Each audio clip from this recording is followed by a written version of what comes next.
Chapter I. There is no one left. When Mary Lennox was sent to Misselthwaite Manor to live with her uncle, everybody said she was the most disagreeable-looking child ever seen. It was true, too. She had a little thin face and a little thin body, thin light hair and a sour expression. Her hair was yellow and her face was yellow because she had been born in India and had always been ill in one way or another. Her father had held a position under the English government and had always been busy and ill himself. And her mother had been a great beauty who cared only to go to parties and amuse herself with gay people.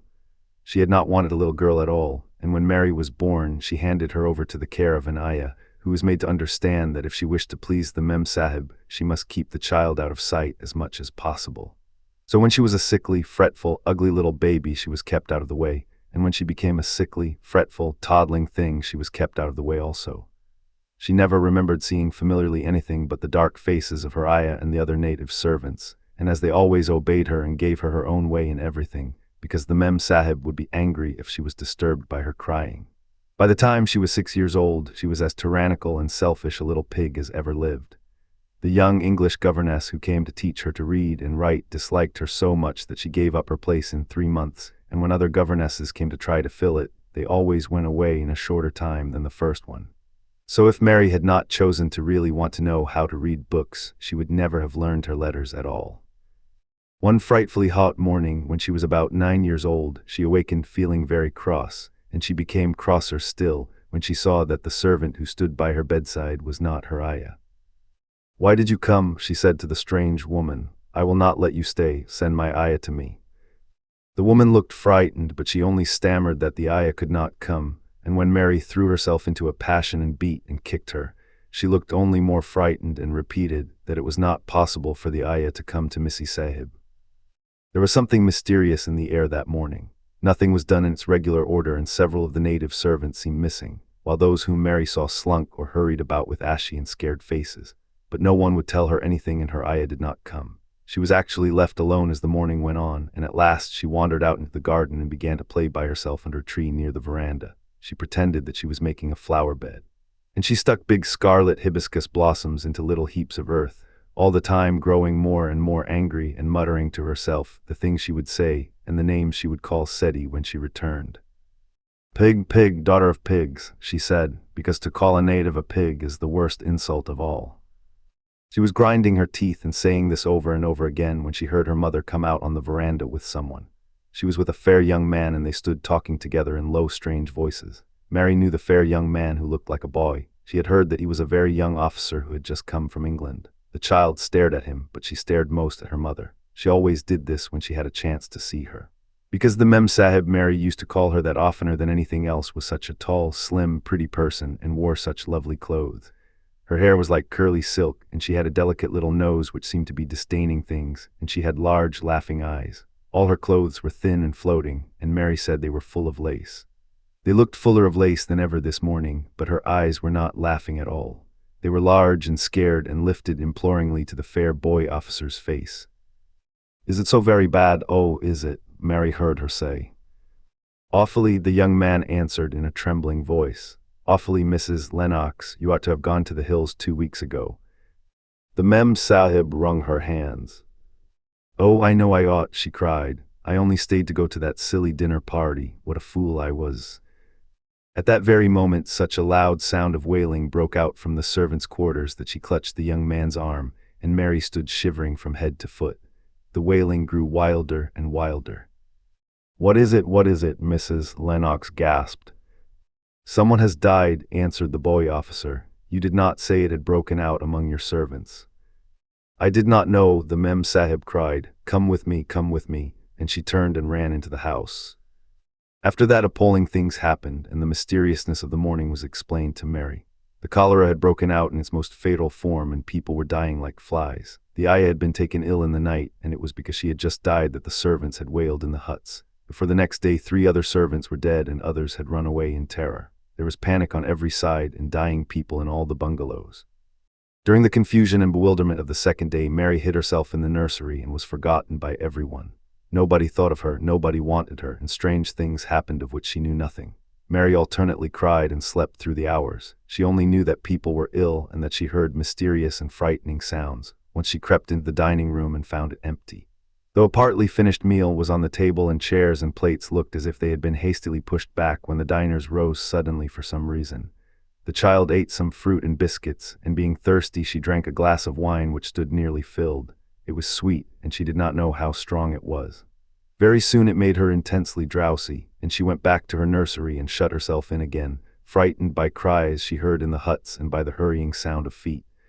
The wine made her so sleepy that she could scarcely keep her eyes open, and she lay down on her bed and knew nothing more for a long time. Many things happened during the hours in which she slept so heavily, but she was not disturbed by the wails and the sound of things being carried in and out of the bungalow. When she awakened, she lay and stared at the wall. The house was perfectly still. She had never known it to be so silent before. She heard neither voices nor footsteps and wondered if everybody had got well of the cholera and all the trouble was over. She wondered also who would take care of her now her ayah was dead. There would be a new ayah and perhaps she would know some new stories. Mary had been rather tired of the old ones. She did not cry because her nurse had died. She was not an affectionate child and had never cared much for anyone. The noise and hurrying about and wailing over the cholera had frightened her, and she had been angry because no one seemed to remember that she was alive. Everyone was too panic-stricken to think of a little girl no one was fond of. When people had the cholera, it seemed that they remembered nothing but themselves. But if everyone had got well again, surely someone would remember and come to look for her. But no one came, and as she lay waiting, the house seemed to grow more and more silent. She heard something rustling on the matting, and when she looked down, she saw a little snake gliding along and watching her with eyes like jewels. She was not frightened because he was a harmless little thing who would not hurt her, and he seemed in a hurry to get out of the room. He slipped under the door as she watched him. "How queer and quiet it is," she said. "It sounds as if there was no one in the bungalow but me and the snake." Almost the next minute she heard footsteps in the compound, and then on the veranda. They were men's footsteps, and the men entered the bungalow and talked in low voices. No one went to meet or speak to them, and they seemed to open doors and look into rooms. "What desolation," she heard one voice say. "That pretty, pretty woman, I suppose the child too. I heard there was a child, though no one ever saw her." Mary was standing in the middle of the nursery when they opened the door a few minutes later. She looked an ugly, cross little thing and was frowning because she was beginning to be hungry and feel disgracefully neglected. The first man who came in was a large officer she had once seen talking to her father. He looked tired and troubled, but when he saw her he was so startled that he almost jumped back. "Barney," he cried out, "there is a child here, a child alone, in a place like this. Mercy on us, who is she?" "I am Mary Lennox," the little girl said, drawing herself up stiffly. She thought the man was very rude to call her father's bungalow a place like this. "I fell asleep when everyone had the cholera, and I have only just wakened up. Why does nobody come?" "It is the child no one ever saw," exclaimed the man, turning to his companions. "She has actually been forgotten." "Why was I forgotten?" Mary said, stamping her foot. "Why does nobody come?" The young man, whose name was Barney, looked at her very sadly. Mary even thought she saw him wink his eyes as if to wink tears away. "Poor little kid," he said, "there is nobody left to come." It was in that strange and sudden way that Mary found out that she had neither father nor mother left, that they had died and been carried away in the night, and that the few native servants who had not died also had left the house as quickly as they could get out of it, none of them even remembering that there was a Missy Sahib. That was why the place was so quiet. It was true that there was no one in the bungalow but herself and the little rustling snake.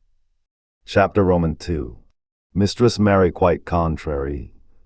Mary had liked to look at her mother from a distance, and she had thought her very pretty, but as she knew very little of her, she could scarcely have been expected to love her or to miss her very much when she was gone.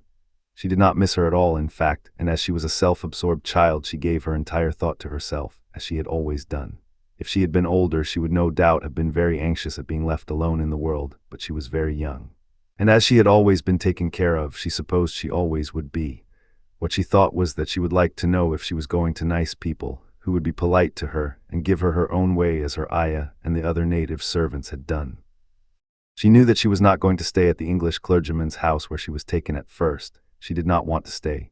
The English clergyman was poor, and he had 5 children nearly all the same age, and they wore shabby clothes and were always quarreling and snatching toys from each other.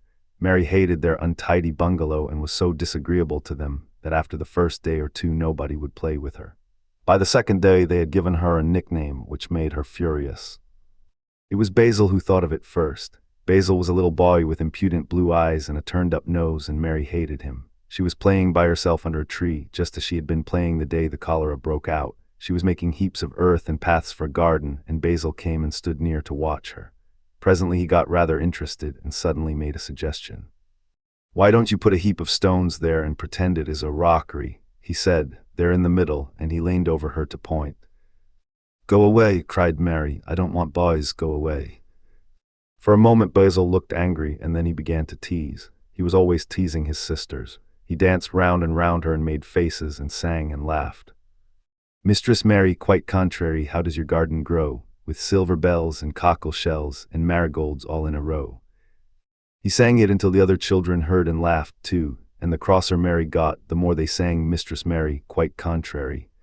And after that, as long as she stayed with them, they called her Mistress Mary, quite contrary, when they spoke of her to each other, and often when they spoke to her. "You are going to be sent home," Basil said to her, "at the end of the week, and we're glad of it." "I am glad of it too," answered Mary. "Where is home?" "She doesn't know where home is," said Basil with 7-year-old scorn. "It's England, of course. Our grandmamma lives there, and our sister Mabel was sent to her last year. You are not going to your grandmamma, you have none. You are going to your uncle. His name is Mr. Archibald Craven." "I don't know anything about him," snapped Mary. "I know you don't," Basil answered. "You don't know anything. Girls never do. I heard father and mother talking about him. He lives in a great, big, desolate old house in the country, and no one goes near him. He's so cross he won't let them, and they wouldn't come if he would let them. He's a hunchback, and he's horrid." "I don't believe you," said Mary, and she turned her back and stuck her fingers in her ears because she would not listen any more. But she thought over it a great deal afterward, and when Mrs. Crawford told her that night that she was going to sail away to England in a few days and go to her uncle, Mr. Archibald Craven, who lived at Misselthwaite Manor, she looked so stony and stubbornly uninterested that they did not know what to think about her. They tried to be kind to her, but she only turned her face away when Mrs. Crawford attempted to kiss her, and held herself stiffly when Mr. Crawford patted her shoulder. "She is such a plain child," Mrs. Crawford said pityingly afterward, "and her mother was such a pretty creature. She had a very pretty manner too, and Mary has the most unattractive ways I ever saw in a child. The children call her Mistress Mary, quite contrary, and though it's naughty of them, one can't help understanding it. Perhaps if her mother had carried her pretty face and her pretty manners oftener into the nursery, Mary might have learned some pretty ways too. It is very sad, now the poor beautiful thing is gone, to remember that many people never even knew that she had a child at all." "I believe she scarcely ever looked at her," sighed Mrs. Crawford. "When her ayah was dead, there was no one to give a thought to the little thing. Think of the servants running away and leaving her all alone in that deserted bungalow." Colonel McGrew said he nearly jumped out of his skin when he opened the door and found her standing by herself in the middle of the room. Mary made the long voyage to England under the care of an officer's wife who was taking her children to leave them in a boarding school. She was very much absorbed in her own little boy and girl, and was rather glad to hand the child over to the woman Mr. Archibald Craven sent to meet her in London. The woman was his housekeeper at Misselthwaite Manor, and her name was Mrs. Medlock. She was a stout woman with very red cheeks and sharp black eyes. She wore a very purple dress, a black silk mantle with jet fringe on it, and a black bonnet with purple velvet flowers which stuck up and trembled when she moved her head. Mary did not like her at all, but as she very seldom liked people, there was nothing remarkable in that, besides which it was very evident Mrs. Medlock did not think much of her. "My word, she's a plain little piece of goods," she said, "and we'd heard that her mother was a beauty. She hasn't handed much of it down, has she, ma'am?" "Perhaps she will improve as she grows older," the officer's wife said good-naturedly. "If she were not so sallow and had a nicer expression, her features are rather good. Children alter so much." "She'll have to alter a good deal," answered Mrs. Medlock, "and there's nothing likely to improve children at Misselthwaite if you ask me."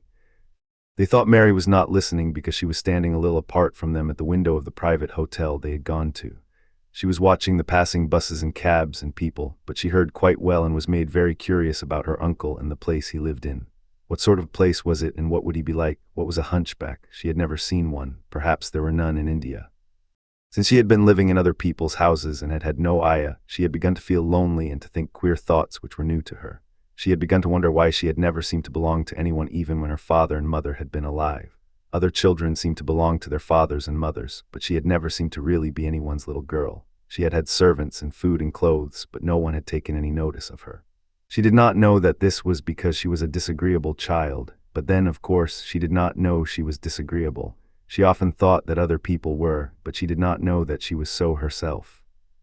She thought Mrs. Medlock the most disagreeable person she had ever seen, with her common, highly colored face and her common fine bonnet. When the next day they set out on their journey to Yorkshire, she walked through the station to the railway carriage with her head up and trying to keep as far away from her as she could, because she did not want to seem to belong to her. It would have made her very angry to think people imagined she was her little girl. But Mrs. Medlock was not in the least disturbed by her and her thoughts. She was the kind of woman who would stand no nonsense from young ones.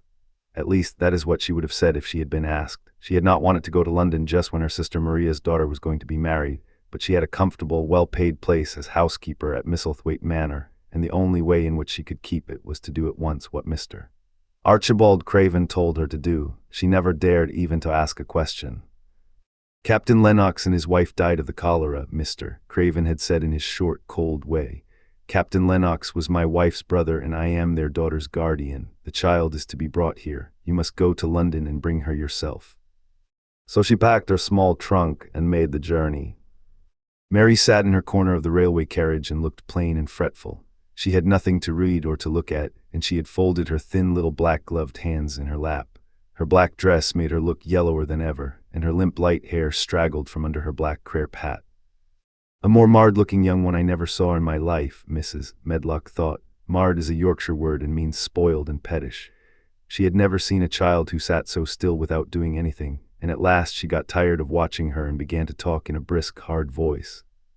I suppose I may as well tell you something about where you are going to, she said. Do you know anything about your uncle? No, said Mary. Never heard your father and mother talk about him. No, said Mary, frowning. She frowned because she remembered that her father and mother had never talked to her about anything in particular. Certainly, they had never told her things. Humph, muttered Mrs. Medlock, staring at her queer, unresponsive little face. She did not say any more for a few moments, and then she began again. I suppose you might as well be told something to prepare you. You are going to a queer place. Mary said nothing at all, and Mrs. Medlock looked rather discomfited by her apparent indifference, but after taking a breath, she went on. Not but that it's a grand big place in a gloomy way, and Mr. Craven's proud of it in his way, and that's gloomy enough too. The house is 600 years old, and it's on the edge of the moor, and there's near 100 rooms in it, though most of them shut up and locked, and there's pictures and fine old furniture and things that's been there for ages, and there's a big park round it, and gardens and trees with branches trailing to the ground, some of them. She paused and took another breath. But there's nothing else, she ended suddenly. Mary had begun to listen in spite of herself. It all sounded so unlike India, and anything new rather attracted her, but she did not intend to look as if she were interested. That was one of her unhappy, disagreeable ways, so she sat still. Well, said Mrs. Medlock, what do you think of it? Nothing, she answered. I know nothing about such places. That made Mrs. Medlock laugh, a short sort of laugh. Eh, she said, but you are like an old woman, don't you care? It doesn't matter, said Mary, whether I care or not. You are right enough there, said Mrs. Medlock. It doesn't. What you're to be kept at Misselthwaite Manor for I don't know, unless because it's the easiest way. He's not going to trouble himself about you, that's sure and certain. He never troubles himself about no one. She stopped herself as if she had just remembered something in time. He's got a crooked back, she said. That set him wrong. He was a sour young man and got no good of all his money and big place till he was married. Mary's eyes turned toward her in spite of her intention not to seem to care. She had never thought of the hunchback's being married, and she was a trifle surprised. Mrs. Medlock saw this, and as she was a talkative woman, she continued with more interest. This was one way of passing some of the time, at any rate. She was a sweet, pretty thing, and he'd have walked the world over to get her a blade o' grass she wanted. Nobody thought she'd marry him, but she did, and people said she married him for his money. But she didn't, positively, when she died. Mary gave a little involuntary jump. Oh, did she die? She exclaimed, quite without meaning to. She had just remembered a French fairy story she had once read called Riquet à la Houppe.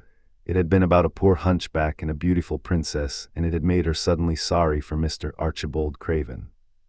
Yes, she died, Mrs. Medlock answered, and it made him queerer than ever. He cares about nobody. He won't see people. Most of the time he goes away, and when he is at Misselthwaite he shuts himself up in the west wing and won't let anyone but Pitcher see him. Pitcher's an old fellow, but he took care of him when he was a child, and he knows his ways. It sounded like something in a book, and it did not make Mary feel cheerful. A house with 100 rooms, nearly all shut up and with their doors locked, a house on the edge of a moor whatsoever a moor was sounded dreary. A man with a crooked back who shut himself up also. She stared out of the window with her lips pinched together, and it seemed quite natural that the rain should have begun to pour down in gray slanting lines and splash and stream down the window panes. If the pretty wife had been alive, she might have made things cheerful by being something like her own mother and by running in and out and going to parties as she had done in frocks full of lace. But she was not there anymore. "You needn't expect to see him because 10 to 1 you won't," said Mrs. Medlock, "and you mustn't expect that there will be people to talk to you. You'll have to play about and look after yourself. You'll be told what rooms you can go into and what rooms you're to keep out of. There's gardens enough, but when you're in the house don't go wandering and poking about. Mr. Craven won't have it." "I shall not want to go poking about," said sour little Mary, and just as suddenly as she had begun to be rather sorry for Mr.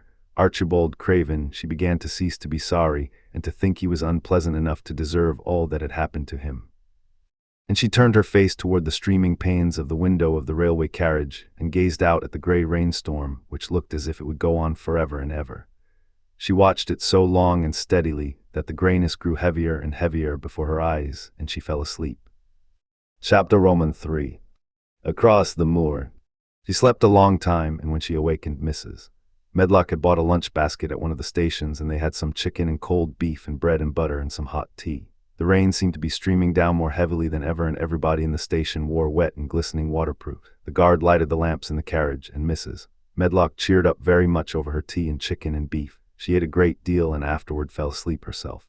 And Mary sat and stared at her and watched her fine bonnet slip on one side until she herself fell asleep once more in the corner of the carriage, lulled by the splashing of the rain against the windows. It was quite dark when she awakened again. The train had stopped at a station and Mrs. Medlock was shaking her. "You have had a sleep," she said. "It's time to open your eyes. We're at Thwaite Station and we've got a long drive before us." Mary stood up and tried to keep her eyes open while Mrs. Medlock collected her parcels. The little girl did not offer to help her, because in India native servants always picked up or carried things, and it seemed quite proper that other people should wait on one. The station was a small one and nobody but themselves seemed to be getting out of the train. The station master spoke to Mrs. Medlock in a rough, good-natured way, pronouncing his words in a queer broad fashion which Mary found out afterward was Yorkshire. "I see thaw's got back," he said, "and thaw's browt th young un with thee." "Aye, that's her," answered Mrs. Medlock, speaking with a Yorkshire accent herself and jerking her head over her shoulder toward Mary. "How's thy missus?" "Well, eno, th carriage is waitin' outside for thee." A brougham stood on the road before the little outside platform. Mary saw that it was a smart carriage and that it was a smart footman who helped her in. His long waterproof coat and the waterproof covering of his hat were shining and dripping with rain as everything was, the burly station master included. When he shut the door, mounted the box with the coachman, and they drove off, the little girl found herself seated in a comfortably cushioned corner, but she was not inclined to go to sleep again. She sat and looked out of the window, curious to see something of the road over which she was being driven to the queer place Mrs. Medlock had spoken of. She was not at all a timid child, and she was not exactly frightened. But she felt that there was no knowing what might happen in a house with 100 rooms, nearly all shut up, a house standing on the edge of a moor. "What is a moor?" she said suddenly to Mrs. Medlock. "Look out of the window in about 10 minutes and you'll see," the woman answered. "We've got to drive 5 miles across Missel Moor before we get to the manor. You won't see much because it's a dark night, but you can see something." Mary asked no more questions but waited in the darkness of her corner, keeping her eyes on the window. The carriage lamps cast rays of light a little distance ahead of them, and she caught glimpses of the things they passed. After they had left the station, they had driven through a tiny village, and she had seen whitewashed cottages and the lights of public house. Then they had passed a church and a vicarage and a little shop window or so in a cottage with toys and sweets and odd things set out for sale. Then they were on the high road, and she saw hedges and trees. After that, there seemed nothing different for a long time, or at least it seemed a long time to her. At last the horses began to go more slowly, as if they were climbing uphill, and presently there seemed to be no more hedges and no more trees. She could see nothing, in fact, but a dense darkness on either side. She leaned forward and pressed her face against the window just as the carriage gave a big jolt. We're on the moor now, sure enough," said Mrs. Medlock. The carriage lamps shed a yellow light on a rough-looking road, which seemed to be cut through bushes and low-growing things, which ended in the great expanse of dark, apparently spread out before and around them. A wind was rising and making a singular, wild, low, rushing sound. It's not the sea, is it?" said Mary, looking round at her companion. "No, not it," answered Mrs. Medlock. "Nor it isn't fields nor mountains. It's just miles and miles and miles of wild land that nothing grows on but heather and gorse and broom, and nothing lives on but wild ponies and sheep." "I feel as if it might be the sea if there were water on it," said Mary. "It sounds like the sea just now." "That's the wind blowing through the bushes," Mrs. Medlock said. "It's a wild, dreary enough place to my mind, though there's plenty that likes it, particularly when the heather's in bloom." On and on they drove through the darkness, and though the rain stopped, the wind rushed by and whistled and made strange sounds. The road went up and down, and several times the carriage passed over a little bridge beneath which water rushed very fast with a great deal of noise. Mary felt as if the drive would never come to an end, and that the wide, bleak moor was a wide expanse of black ocean through which she was passing on a strip of dry land. "I don't like it," she said to herself. "I don't like it," and she pinched her thin lips more tightly together. The horses were climbing up a hilly piece of road when she first caught sight of a light. Mrs. Medlock saw it as soon as she did, and drew a long sigh of relief. "I am glad to see that bit o' light twinkling," she exclaimed. "It's the light in the lodge window. We shall get a good cup of tea after a bit, at all events." It was after a bit, as she said, for when the carriage passed through the park gates there was still 2 miles of avenue to drive through, and the trees, which nearly met overhead, made it seem as if they were driving through a long dark vault. They drove out of the vault into a clear space and stopped before an immensely long but low-built house which seemed to ramble round a stone court. At first Mary thought that there were no lights at all in the windows, but as she got out of the carriage she saw that one room in a corner upstairs showed a dull glow. The entrance door was a huge one made of massive, curiously shaped panels of oak, studded with big iron nails and bound with great iron bars. It opened into an enormous hall, which was so dimly lighted that the faces and the portraits on the walls and the figures in the suits of armor made Mary feel that she did not want to look at them. As she stood on the stone floor, she looked a very small, odd little black figure, and she felt as small and lost and odd as she looked. A neat, thin old man stood near the manservant, who opened the door for them. "You are to take her to her room," he said in a husky voice. "He doesn't want to see her. He's going to London in the morning." "Very well, Mr. Pitcher," Mrs. Medlock answered. "So long as I know what's expected of me, I can manage." "What's expected of you, Mrs. Medlock," Mr. Pitcher said, "is that you make sure that he's not disturbed and that he doesn't see what he doesn't want to see." And then Mary Lennox was led up a broad staircase and down a long corridor and up a short flight of steps and through another corridor and another, until a door opened in a wall and she found herself in a room with a fire in it and a supper on a table. Mrs. Medlock said unceremoniously, "Well, here you are. This room and the next are where you'll live, and you must keep to them. Don't you forget that." It was in this way Mistress Mary arrived at Misselthwaite Manor, and she had perhaps never felt quite so contrary in all her life. Chapter 4. Martha. When she opened her eyes in the morning, it was because a young housemaid had come into her room to light the fire and was kneeling on the hearthrug raking out the cinders noisily. Mary lay and watched her for a few moments and then began to look about the room. She had never seen a room at all like it and thought it curious and gloomy. The walls were covered with tapestry with a forest scene embroidered on it. There were fantastically dressed people under the trees, and in the distance there was a glimpse of the turrets of a castle. There were hunters and horses and dogs and ladies. Mary felt as if she were in the forest with them. Out of a deep window she could see a great climbing stretch of land which seemed to have no trees on it and to look rather like an endless, dull, purplish sea. "What is that?" she said, pointing out of the window. Martha, the young housemaid, who had just risen to her feet, looked and pointed also. "That there," she said. "Yes, that's T.H. Moore with a good-natured grin. Does Thaw like it?" "No," answered Mary, "I hate it." "That's because Tha'd not used to it," Martha said, going back to her hearth. "Thaw thinks it's too big and bare now, but Thaw will like it." "Do you?" inquired Mary. "Aye, that I do," answered Martha, cheerfully polishing away at the grate. "I just love it. It's none bare. It's covered wide-growing things that smells sweet. It's fair lovely in spring and summer when T.H. gorse and broom and heathers and flower.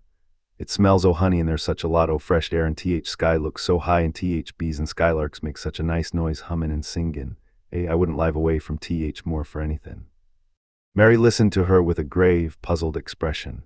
The native servants she had been used to in India were not in the least like this. They were obsequious and servile and did not presume to talk to their masters as if they were their equals. They made salams and called them protector of the poor and names of that sort.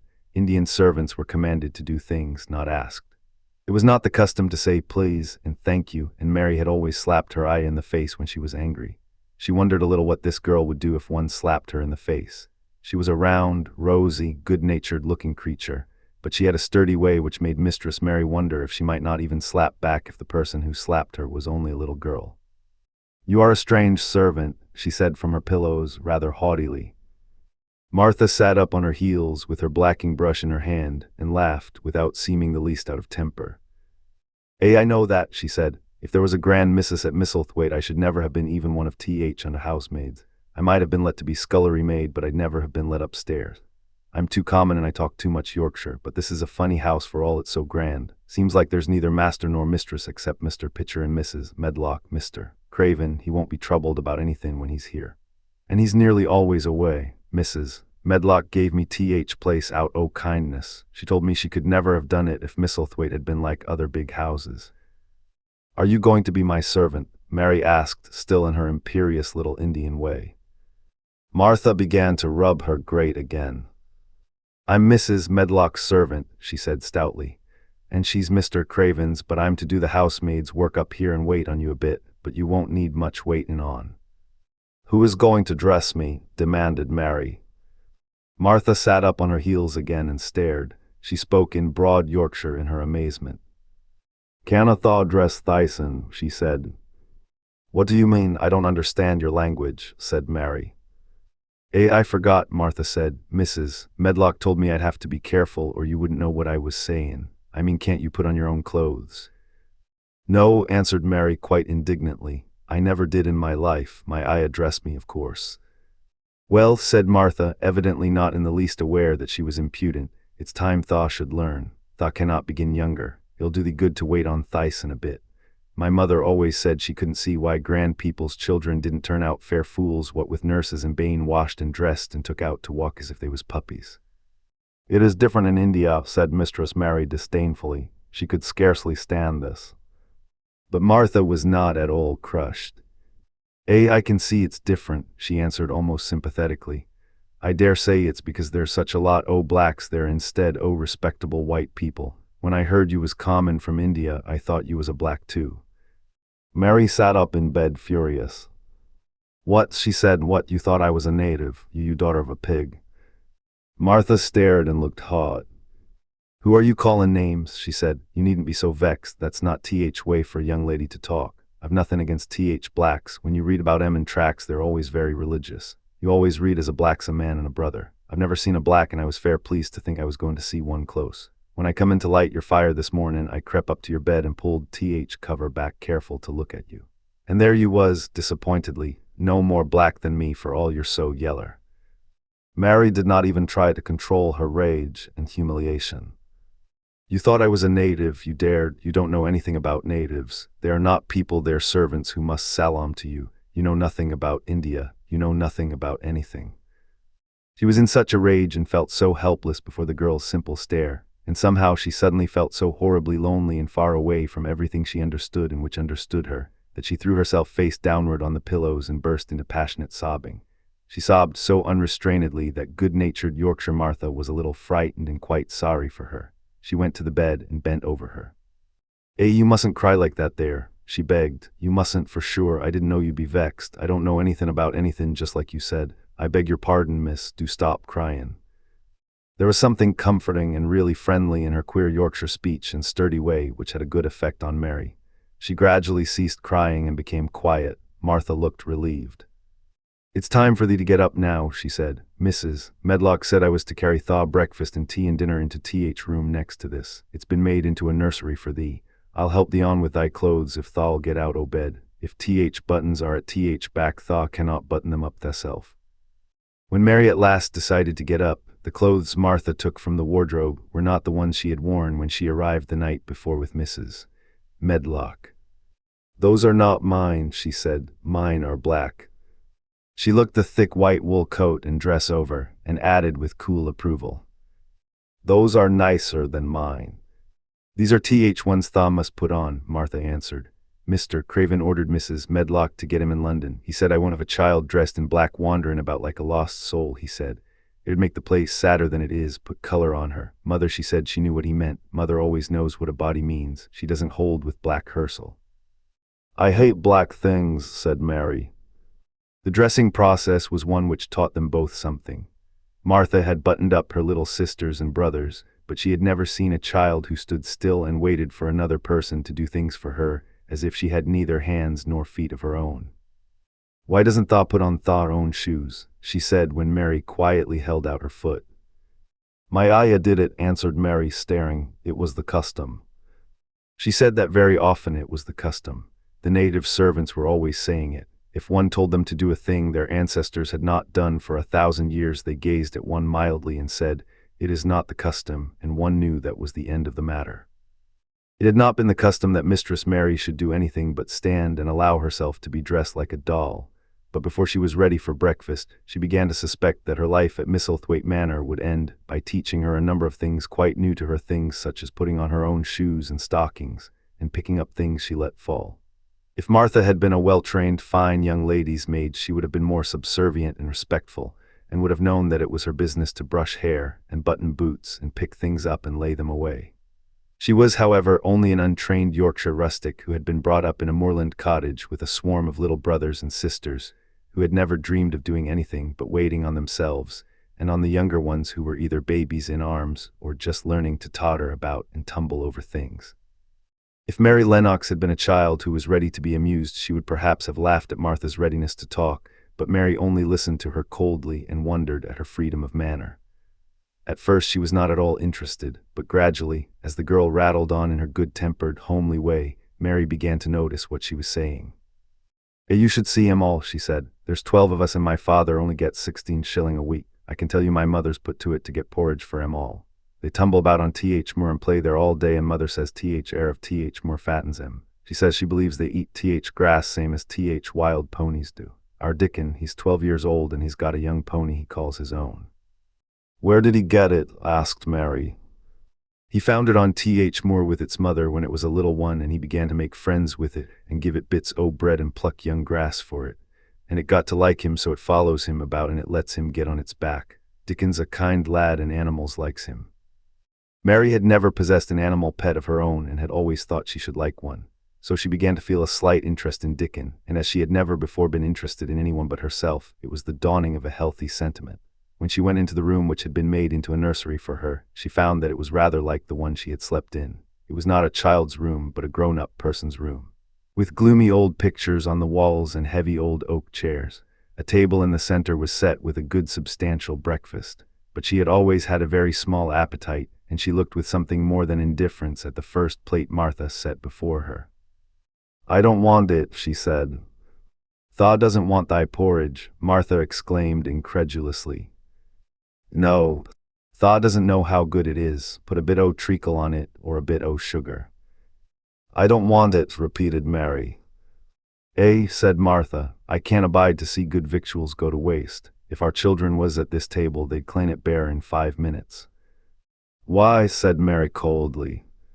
Why, echoed Martha, because they scarce ever had their stomachs full in their lives. They're as hungry as young hawks and foxes. I don't know what it is to be hungry, said Mary with the indifference of ignorance. Martha looked indignant. Well, it would do thee good to try it. I can see that plain enough, she said outspokenly. I've no patience with folk as sits and just stares at good bread and meat. My word, don't I wish Dickon and Phil and Jane and rest of 'em had what's here under their pinafores. Why don't you take it to them, suggested Mary. It's not mine, answered Martha stoutly, and this isn't my day out. I get my day out once a month, same as rest, then I go home and clean up for mother and give her a day's rest. Mary drank some tea and ate a little toast and some marmalade. You wrap up warm and run out and play, you, said Martha. It'll do you good and give you some stomach for your meat. Mary went to the window. There were gardens and paths and big trees, but everything looked dull and wintry. Out? Why should I go out on a day like this? Well, if Thaw doesn't go out, thou'lt have to stay in, and what has Thaw got to do? Mary glanced about her. There was nothing to do. When Mrs. Medlock had prepared the nursery. She had not thought of amusement. Perhaps it would be better to go and see what the gardens were like. "Who will go with me?" she inquired. Martha stared. "You'll go by yourself," she answered. "You'll have to learn to play like other children does when they haven't got sisters and brothers. Our Dickon goes off on Th Moor by himself and plays for hours. That's how he made friends with Th Pony.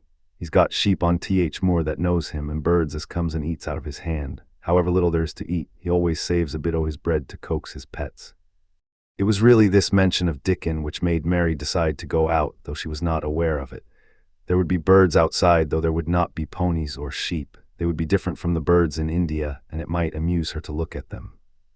Martha found her coat and hat for her, and a pair of stout little boots, and she showed her way downstairs. "If Thaw goes round that way, Thaw'll come to Th Gardens," she said, pointing to a gate in a wall of shrubbery. "There's lots o' flowers in summertime, but there's nothin' bloomin' now." She seemed to hesitate a second before she added, "One of Th Gardens is locked up. No one has been in it for 10 years. "Why?" asked Mary in spite of herself. Here was another locked door added to the 100 in the strange house. "Mr. Craven had it shut when his wife died so sudden. He won't let no one go inside. It was her garden. He locked Th door and dug a hole and buried Th key. There's Mrs. Medlock's bell ringing. I must run." After she was gone, Mary turned down the walk which led to the door in the shrubbery. She could not help thinking about the garden which no one had been into for 10 years. She wondered what it would look like and whether there were any flowers still alive in it. When she had passed through the shrubbery gate, she found herself in great gardens, with wide lawns and winding walks with clipped borders. There were trees and flower beds and evergreens clipped into strange shapes, and a large pool with an old gray fountain in its midst. But the flower beds were bare and wintry, and the fountain was not playing. This was not the garden which was shut up. How could a garden be shut up? You could always walk into a garden.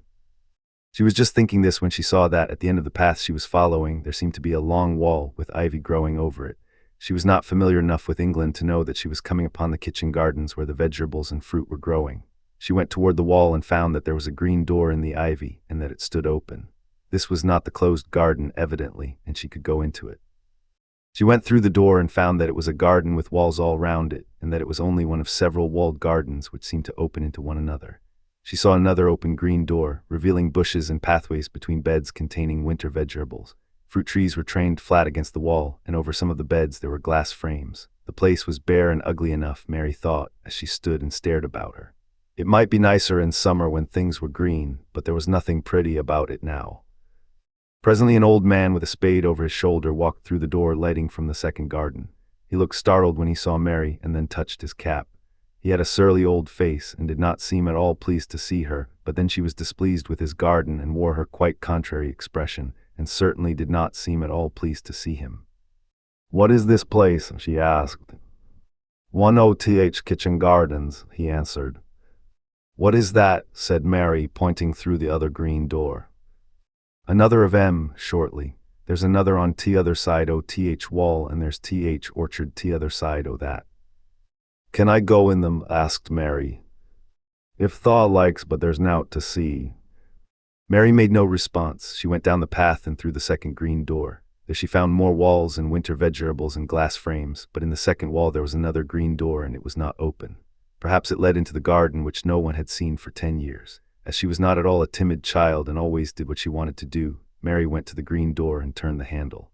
She hoped the door would not open because she wanted to be sure she had found the mysterious garden, but it did open quite easily, and she walked through it and found herself in an orchard. There were walls all round it also, and trees trained against them, and there were bare fruit trees growing in the winter brown grass, but there was no green door to be seen anywhere. Mary looked for it, and yet when she had entered the upper end of the garden, she had noticed that the wall did not seem to end with the orchard, but to extend beyond it as if it enclosed a place at the other side. She could see the tops of trees above the wall, and when she stood still she saw a bird with a bright red breast sitting on the topmost branch of one of them, and suddenly he burst into his winter song almost as if he had caught sight of her and was calling to her. She stopped and listened to him, and somehow his cheerful, friendly little whistle gave her a pleased feeling. Even a disagreeable little girl may be lonely, and the big closed house and big bare moor and big bare gardens had made this one feel as if there was no one left in the world but herself. If she had been an affectionate child who had been used to being loved, she would have broken her heart, but even though she was Mistress Mary quite contrary, she was desolate. And the bright-breasted little bird brought a look into her sour little face which was almost a smile. She listened to him until he flew away. He was not like an Indian bird, and she liked him and wondered if she should ever see him again. Perhaps he lived in the mysterious garden and knew all about it. Perhaps it was because she had nothing whatever to do that she thought so much of the deserted garden. She was curious about it and wanted to see what it was like. Why had Mr. Archibald Craven buried the key? If he had liked his wife so much, why did he hate her garden? She wondered if she should ever see him, but she knew that if she did, she should not like him, and he would not like her, and that she should only stand and stare at him and say nothing. Though she should be wanting dreadfully to ask him why he had done such a queer thing.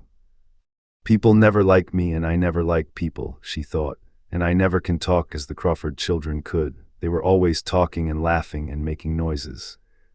She thought of the robin and of the way he seemed to sing his song at her, and as she remembered the treetop he perched on, she stopped rather suddenly on the path. I believe that tree was in the secret garden, I feel sure it was, she said. There was a wall round the place and there was no door.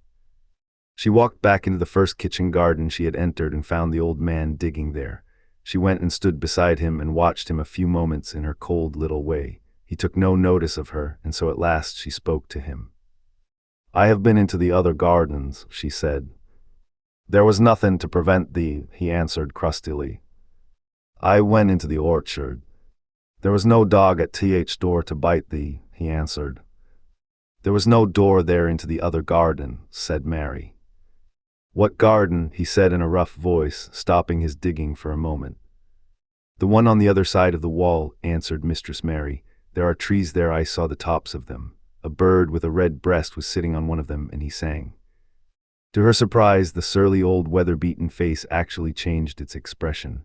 A slow smile spread over it, and the gardener looked quite different. It made her think that it was curious how much nicer a person looked when he smiled. She had not thought of it before. He turned about to the orchard side of his garden and began to whistle a low, soft whistle. She could not understand how such a surly man could make such a coaxing sound. Almost the next moment a wonderful thing happened.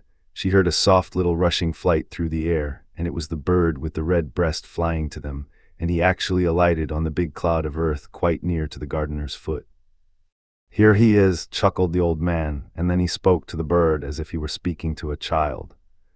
Where has tha been, tha cheeky little beggar? He said. I've not seen thee before today. Has tha begun tha courtin' this early in th season? That too forad. The bird put his tiny head on one side and looked up at him with his soft, bright eye, which was like a black dewdrop. He seemed quite familiar and not the least afraid. He hopped about and pecked the earth briskly, looking for seeds and insects. It actually gave Mary a queer feeling in her heart because he was so pretty and cheerful and seemed so like a person. He had a tiny plump body and a delicate beak and slender delicate legs. Will he always come when you call him? She asked almost in a whisper. Aye, that he will. I've knowed him ever since he was a fledgling. He come out of th nest in th other garden, and when first he flew over th wall he was too weak to fly back for a few days and we got friendly. When he went over th wall again, th rest of th brood was gone, and he was lonely and he come back to me. What kind of bird is he? Mary asked. Doesn't tha know he's a robin redbreast and they're th friendliest, curiousest birds alive. They're almost as friendly as dogs if you know how to get on with them. Watch him pecking about there and looking round at us now and again. He knows we're talking about him. It was the queerest thing in the world to see the old fellow. He looked at the plump little scarlet waistcoated bird as if he were both proud and fond of him. He's a conceited one, he chuckled. He likes to hear folk talk about him. And curious, bless me, there never was his like for curiosity and meddlin'. He's always common to see what I'm plantin'. He knows all th things Mester Craven never troubles Hissel to find out. He's th head gardener, he is. The robin hopped about busily pecking the soil and now and then stopped and looked at them a little. Mary thought his black dewdrop eyes gazed at her with great curiosity. It really seemed as if he were finding out all about her. The queer feeling in her heart increased. Where did the rest of the brood fly to? She asked. There's no knowin'. The old ones turn 'em out o' their nest and make 'em fly, and they're scattered before you know it. This one was a knowin' one, and he knew he was lonely. Mistress Mary went a step nearer to the robin and looked at him very hard. I'm lonely, she said. She had not known before that this was one of the things which made her feel sour and cross. She seemed to find it out when the robin looked at her, and she looked at the robin. The old gardener pushed his cap back on his bald head and stared at her a minute. Art thou th little wench from India? He asked. Mary nodded. Then no wonder Thou'rt lonely. Thou'lt be lonelier before thaw's done, he said. He began to dig again, driving his spade deep into the rich black garden soil, while the robin hopped about very busily employed. "What is your name?" Mary inquired. He stood up to answer her. "Ben Weatherstaff," he answered, and then he added with a surly chuckle, "I'm lonely mysel except when he's with me," and he jerked his thumb toward the robin. "He's only friend I've got." "I have no friends at all," said Mary. "I never had. My Aya didn't like me, and I never played with anyone." It is a Yorkshire habit to say what you think with blunt frankness, and old Ben Weatherstaff was a Yorkshire moorman. "Tha and me are a good bit alike," he said. "We was wove out of same cloth. We're neither of us good looking, and we're both of us as sour as we look. We've got the same nasty tempers, both of us, I'll warrant." This was plain speaking, and Mary Lennox had never heard the truth about herself in her life. Native servants always salaamed and submitted to you, whatever you did. She had never thought much about her looks, but she wondered if she was as unattractive as Ben Weatherstaff, and she also wondered if she looked as sour as he had looked before the robin came. She actually began to wonder also if she was nasty-tempered. She felt uncomfortable. Suddenly a clear rippling little sound broke out near her, and she turned round. She was standing a few feet from a young apple tree, and the robin had flown onto one of its branches and had burst out into a scrap of a song. Ben Weatherstaff laughed outright. "What did he do that for?" asked Mary. "He's made up his mind to make friends with thee," replied Ben. "Dang me if he hasn't took a fancy to thee." "To me," said Mary, and she moved toward the little tree softly and looked up. "Would you make friends with me?" she said to the robin, just as if she was speaking to a person. "Would you?" And she did not say it either in her hard little voice or in her imperious Indian voice, but in a tone so soft and eager and coaxing that Ben Weatherstaff was as surprised as she had been when she heard him whistle. "Why," he cried out, "Tha said that as nice and human as if Tha was a real child instead of a sharp old woman. Tha said it almost like Dickon talks to his wild things on Moor." "Do you know Dickon?" Mary asked, turning round rather in a hurry. "Everybody knows him. Dickon's wanderin' about everywhere. Very blackberries and heatherbells knows him. I warrant foxes shows him where their cubs lies, and skylarks doesn't hide their nests from him." Mary would have liked to ask some more questions. She was almost as curious about Dickon as she was about the deserted garden. But just that moment the robin, who had ended his song, gave a little shake of his wings, spread them, and flew away. He had made his visit and had other things to do. "He has flown over the wall," Mary cried out, watching him. "He has flown into the orchard. He has flown across the other wall into the garden where there is no door." "He lives there," said old Ben. "He came out o' egg there. If he's courtin', he's mackin' up to some young madam of a robin that lives among old rose trees there."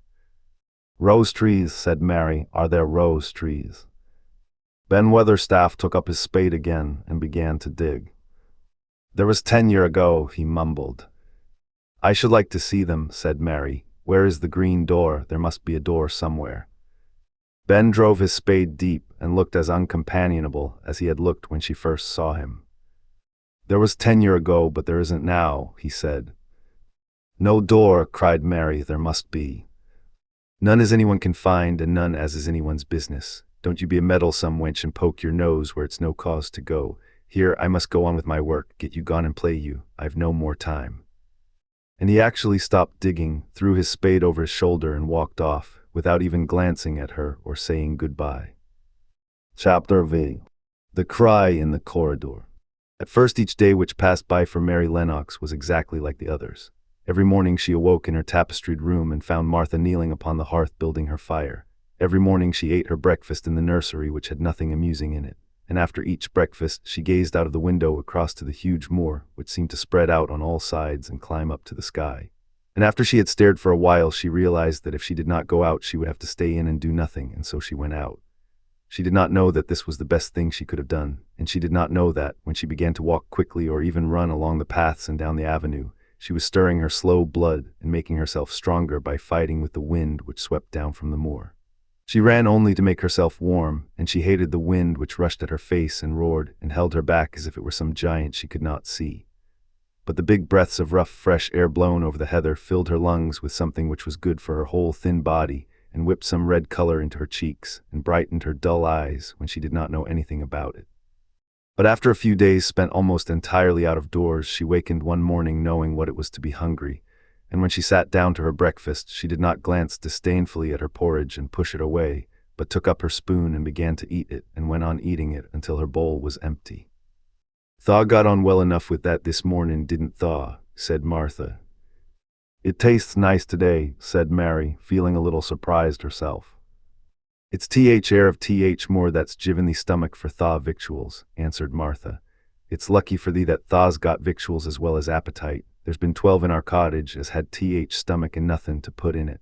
You go on playing you out o' doors every day and you'll get some flesh on your bones and you won't be so yeller." "I don't play," said Mary. "I have nothing to play with." "Nothing to play with," exclaimed Martha. "Our children plays with sticks and stones. They just runs about and shouts and looks at things." Mary did not shout, but she looked at things. There was nothing else to do. She walked round and round the gardens and wandered about the paths in the park. Sometimes she looked for Ben Weatherstaff, but though several times she saw him at work, he was too busy to look at her or was too surly. Once when she was walking toward him, he picked up his spade and turned away as if he did it on purpose. One place she went to oftener than to any other. It was the long walk outside the gardens with the walls round them. There were bare flower beds on either side of it, and against the walls ivy grew thickly. There was one part of the wall where the creeping dark green leaves were more bushy than elsewhere. It seemed as if for a long time that part had been neglected. The rest of it had been clipped and made to look neat, but at this lower end of the walk it had not been trimmed at all. A few days after she had talked to Ben Weatherstaff, Mary stopped to notice this and wondered why it was so.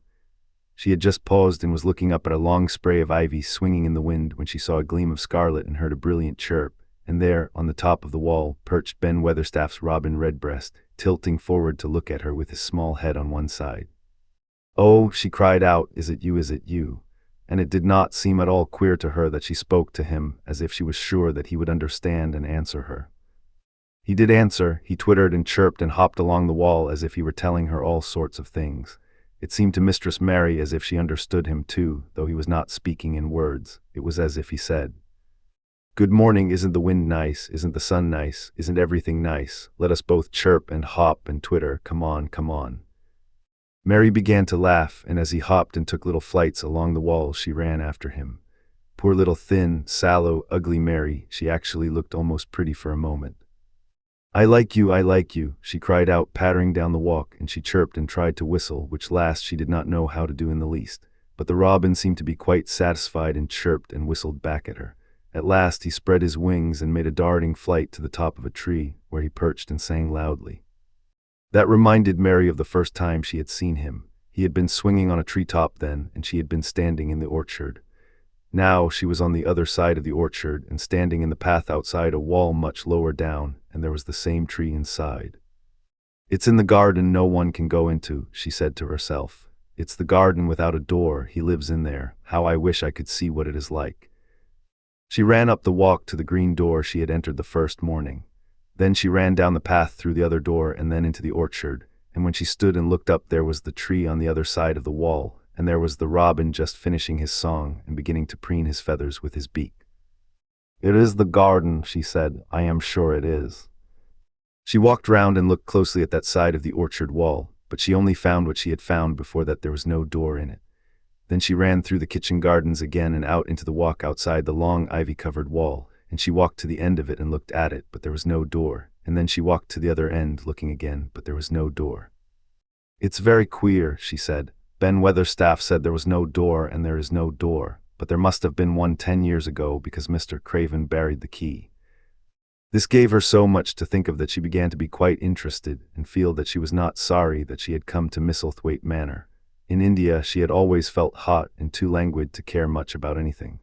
The fact was that the fresh wind from the moor had begun to blow the cobwebs out of her young brain and to waken her up a little.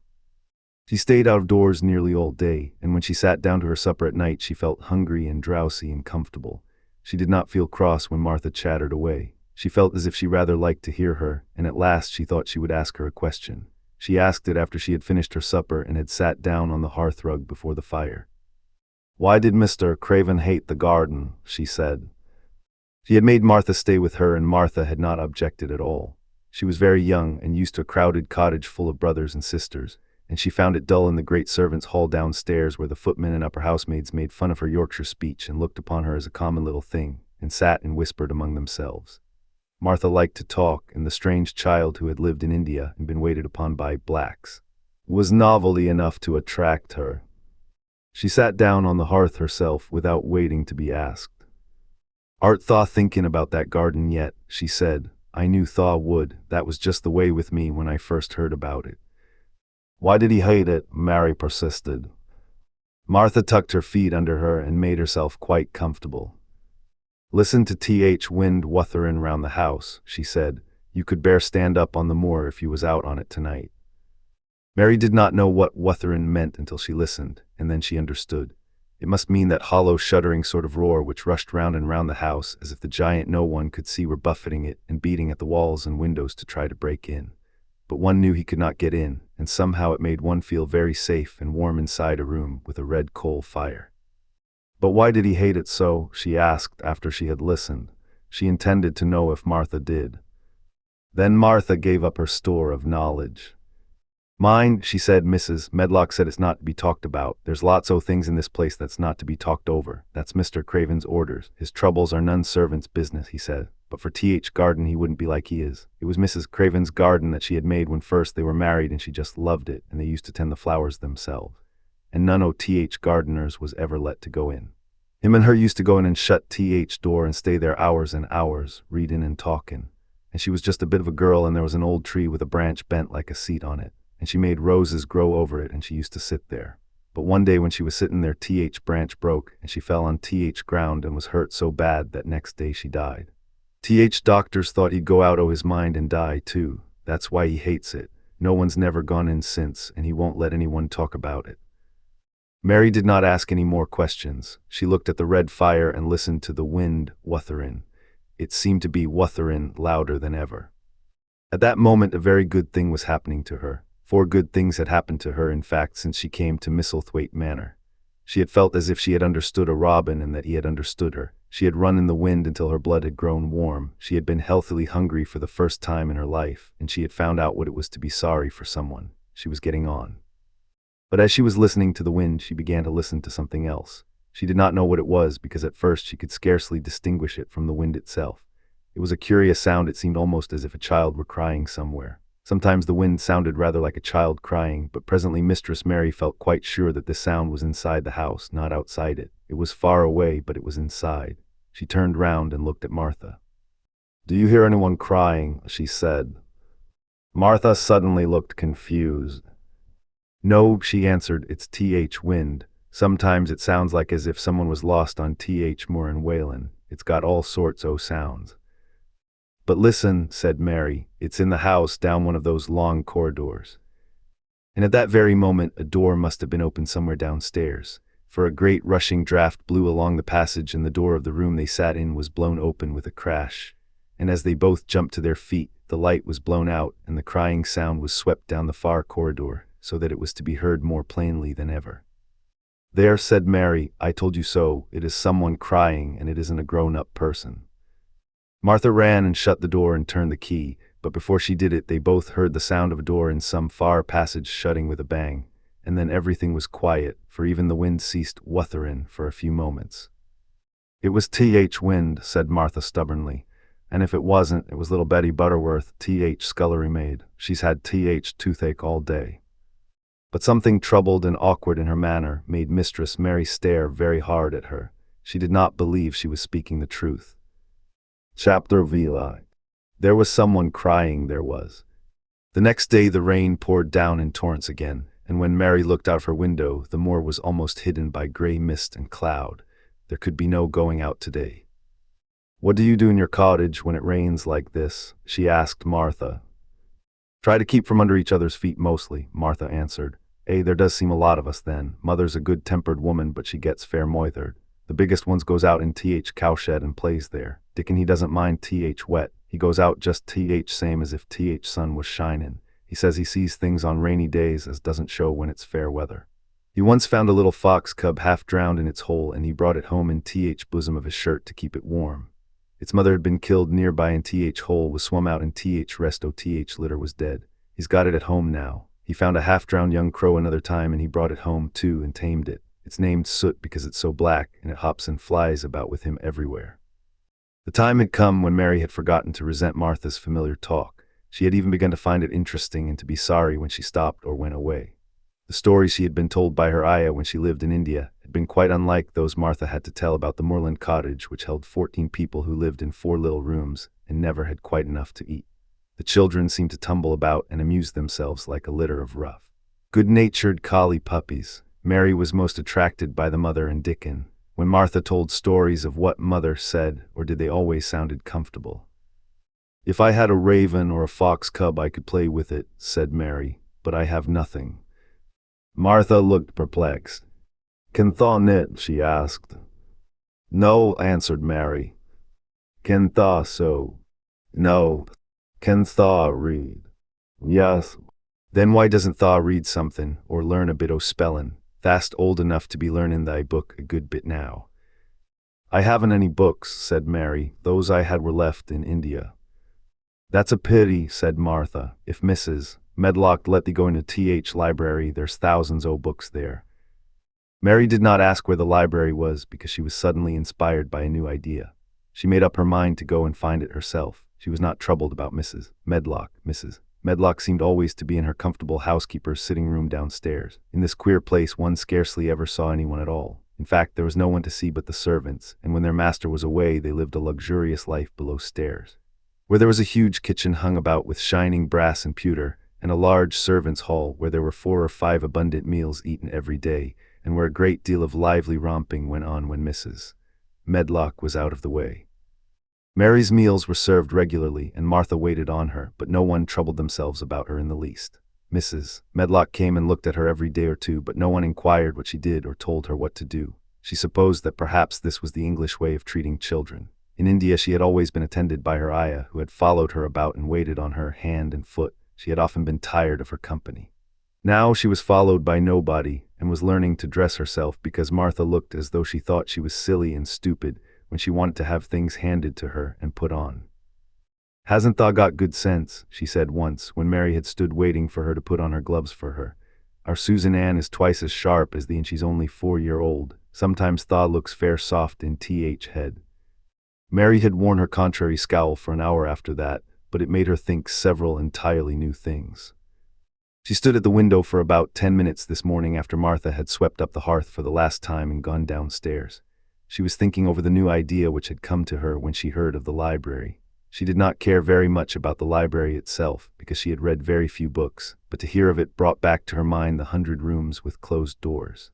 She wondered if they were all really locked and what she would find if she could get into any of them. Were there 100 really? Why shouldn't she go and see how many doors she could count? It would be something to do on this morning when she could not go out. She had never been taught to ask permission to do things, and she knew nothing at all about authority, so she would not have thought it necessary to ask Mrs. Medlock if she might walk about the house, even if she had seen her. She opened the door of the room and went into the corridor, and then she began her wanderings. It was a long corridor, and it branched into other corridors, and it led her up short flights of steps which mounted to others again. There were doors, and there were pictures on the walls. Sometimes they were pictures of dark, curious landscapes, but oftenest they were portraits of men and women in queer, grand costumes made of satin and velvet. She found herself in one long gallery whose walls were covered with these portraits. She had never thought there could be so many in any house. She walked slowly down this place and stared at the faces which also seemed to stare at her. She felt as if they were wondering what a little girl from India was doing in their house. Some were pictures of children, little girls in thick satin frocks which reached to their feet and stood out about them, and boys with puffed sleeves and lace collars and long hair, or with big ruffs around their necks. She always stopped to look at the children and wonder what their names were and where they had gone and why they wore such odd clothes. There was a stiff, plain little girl rather like herself. She wore a green brocade dress and held a green parrot on her finger. Her eyes had a sharp, curious look. "Where do you live now?" said Mary aloud to her. "I wish you were here." Surely no other little girl ever spent such a queer morning. It seemed as if there was no one in all the huge rambling house but her own small self, wandering about upstairs and down, through narrow passages and wide ones, where it seemed to her that no one but herself had ever walked. Since so many rooms had been built, people must have lived in them, but it all seemed so empty that she could not quite believe it true. It was not until she climbed to the 2nd floor that she thought of turning the handle of a door. All the doors were shut, as Mrs. Medlock had said they were, but at last she put her hand on the handle of one of them and turned it. She was almost frightened for a moment when she felt that it turned without difficulty and that when she pushed upon the door itself, it slowly and heavily opened. It was a massive door and opened into a big bedroom. There were embroidered hangings on the wall. And inlaid furniture such as she had seen in India stood about the room. A broad window with leaded panes looked out upon the moor, and over the mantel was another portrait of the stiff, plain little girl who seemed to stare at her more curiously than ever. "Perhaps she slept here once," said Mary. "She stares at me so that she makes me feel queer." After that she opened more doors and more. She saw so many rooms that she became quite tired and began to think that there must be 100, though she had not counted them. In all of them there were old pictures or old tapestries with strange scenes worked on them. There were curious pieces of furniture and curious ornaments in nearly all of them.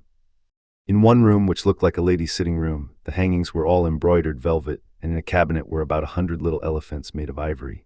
They were of different sizes, and some had their mahouts or palanquins on their backs. Some were much bigger than the others, and some were so tiny that they seemed only babies. Mary had seen carved ivory in India, and she knew all about elephants.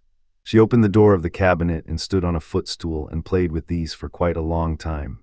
When she got tired, she set the elephants in order and shut the door of the cabinet. In all her wanderings through the long corridors and the empty rooms, she had seen nothing alive, but in this room she saw something.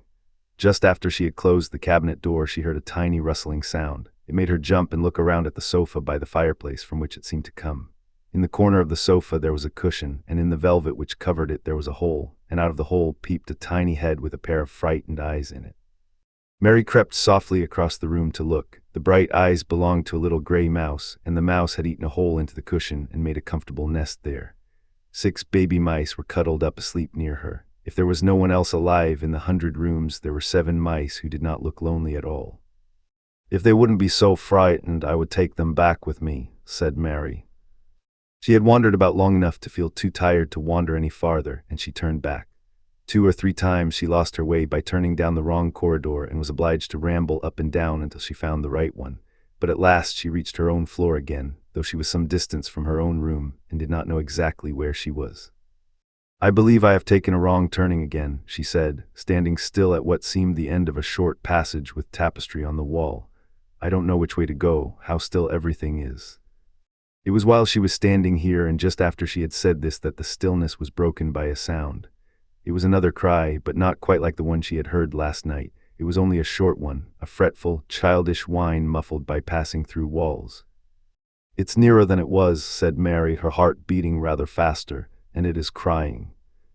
She put her hand accidentally upon the tapestry near her and then sprang back, feeling quite startled. The tapestry was the covering of a door which fell open and showed her that there was another part of the corridor behind it, and Mrs. Medlock was coming up it with her bunch of keys in her hand and a very cross look on her face. "What are you doing here?" she said, and she took Mary by the arm and pulled her away. "What did I tell you?" "I turned round the wrong corner," explained Mary. "I didn't know which way to go and I heard someone crying." She quite hated Mrs. Medlock at the moment, but she hated her more the next. "You didn't hear anything of the sort," said the housekeeper. "You come along back to your own nursery or I'll box your ears." And she took her by the arm and half pushed, half pulled her up one passage and down another, until she pushed her in at the door of her own room. "Now," she said, "you stay where you're told to stay or you'll find yourself locked up. The master had better get you a governess, same as he said he would. You're one that needs someone to look sharp after you. I've got enough to do." She went out of the room and slammed the door after her, and Mary went and sat on the hearthrug, pale with rage. She did not cry, but ground her teeth. There was someone crying, there was, she said to herself. She had heard it twice now, and sometime she would find out. She had found out a great deal this morning. She felt as if she had been on a long journey, and at any rate she had had something to amuse her all the time, and she had played with the ivory elephants and had seen the gray mouse and its babies in their nest in the velvet cushion. Chapter Romans 7. The Key of the Garden. 2 days after this, when Mary opened her eyes, she sat upright in bed immediately and called to Martha.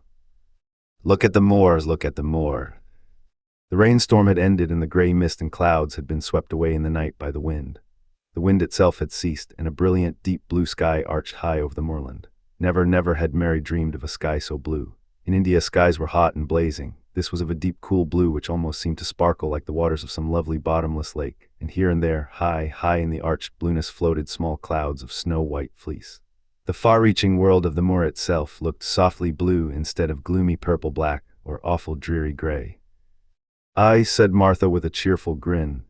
"Storms over for a bit. It does like this at this time year. It goes off in a night like it was pretendin' it had never been here and never meant to come again. That's because springtime's on its way. It's a long way off yet, but it's common." "I thought perhaps it always rained or looked dark in England," Mary said. No," said Martha, sitting up on her heels among her black lead brushes. "Nowt sort." "What does that mean?" asked Mary seriously.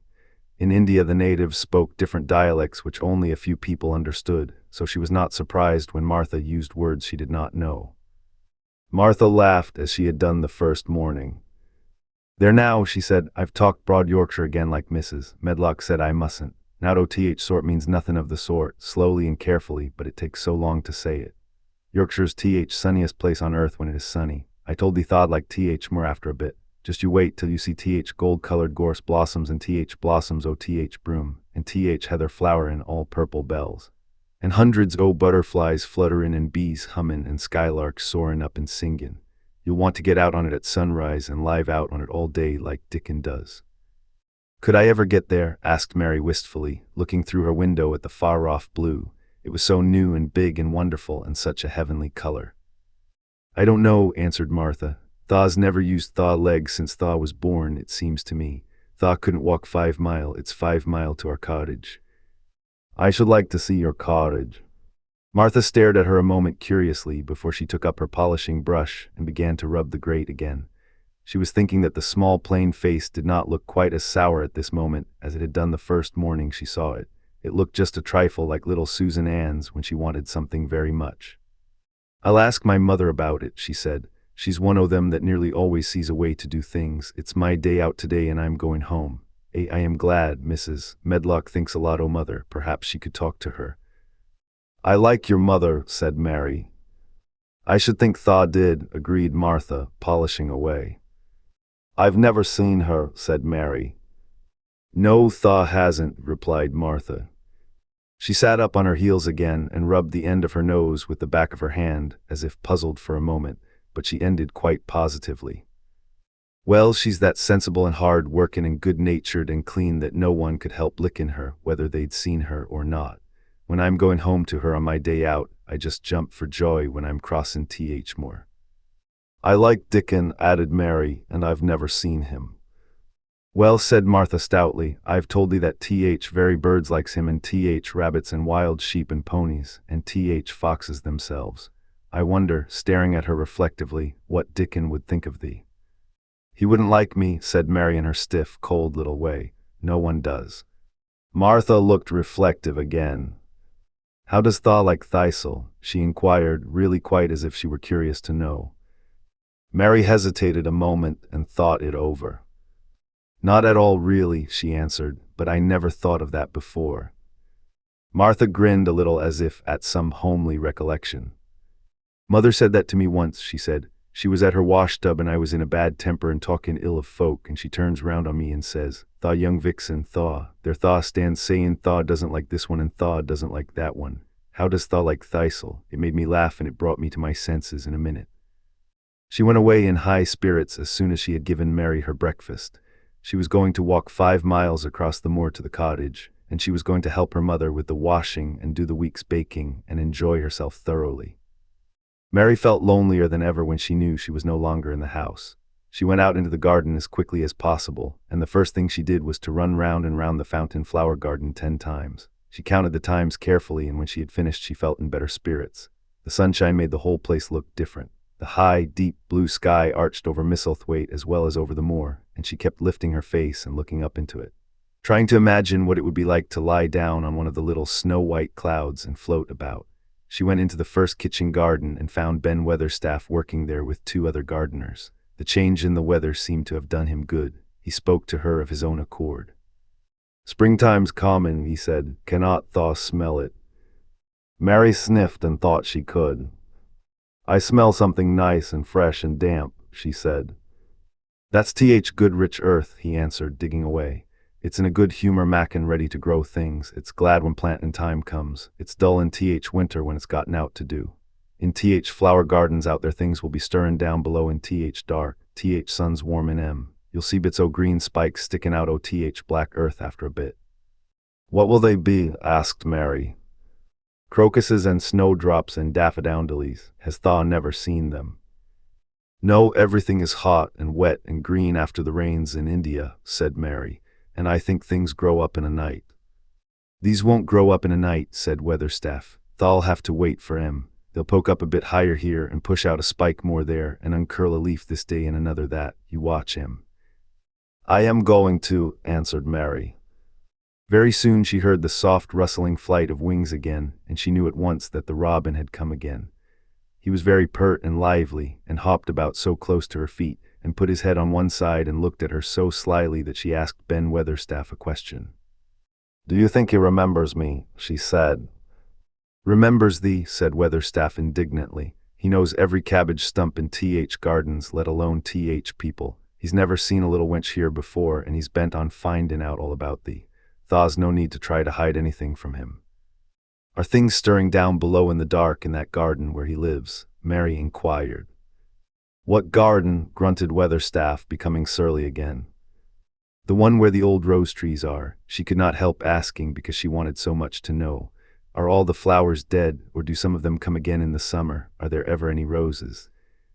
Ask him, said Ben Weatherstaff, hunching his shoulders toward the robin. He's the only one as knows. No one else has seen inside it for 10 years. 10 years was a long time, Mary thought. She had been born 10 years ago. She walked away, slowly thinking. She had begun to like the garden just as she had begun to like the robin and Dickon and Martha's mother. She was beginning to like Martha, too. That seemed a good many people to like when you were not used to liking. She thought of the robin as one of the people. She went to her walk outside the long, ivy-covered wall over which she could see the treetops. And the second time she walked up and down, the most interesting and exciting thing happened to her, and it was all through Ben Weatherstaff's robin.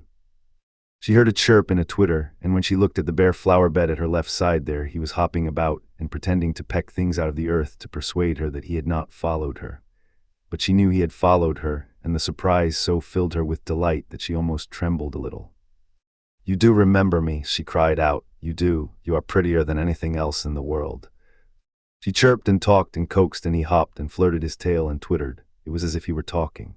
His red waistcoat was like satin, and he puffed his tiny breast out and was so fine and so grand and so pretty that it was really as if he were showing her how important and like a human person a robin could be. Mistress Mary forgot that she had ever been contrary in her life when he allowed her to draw closer and closer to him, and bend down and talk and try to make something like robin sounds. Oh, to think that he should actually let her come as near to him as that. He knew nothing in the world would make her put out her hand toward him or startle him in the least tiniest way.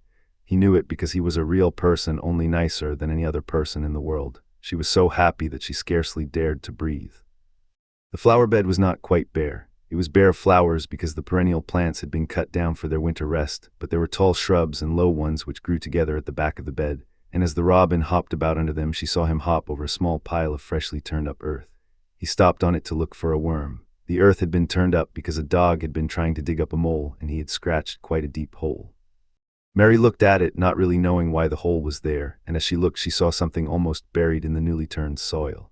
It was something like a ring of rusty iron or brass, and when the robin flew up into a tree nearby, she put out her hand and picked the ring up.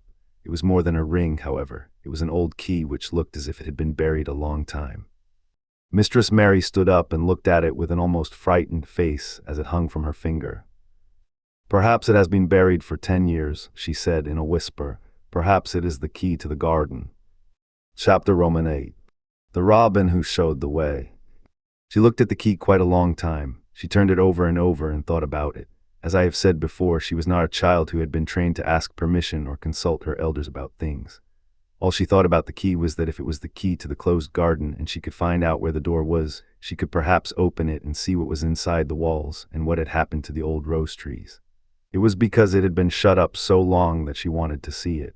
It seemed as if it must be different from other places, and that something strange must have happened to it during 10 years. Besides that, if she liked it, she could go into it every day and shut the door behind her, and she could make up some play of her own and play it quite alone, because nobody would ever know where she was, but would think the door was still locked and the key buried in the earth. The thought of that pleased her very much. Living as it were, all by herself in a house with 100 mysteriously closed rooms and having nothing whatever to do to amuse herself, had set her inactive brain to working and was actually awakening her imagination. There is no doubt that the fresh, strong, pure air from the moor had a great deal to do with it.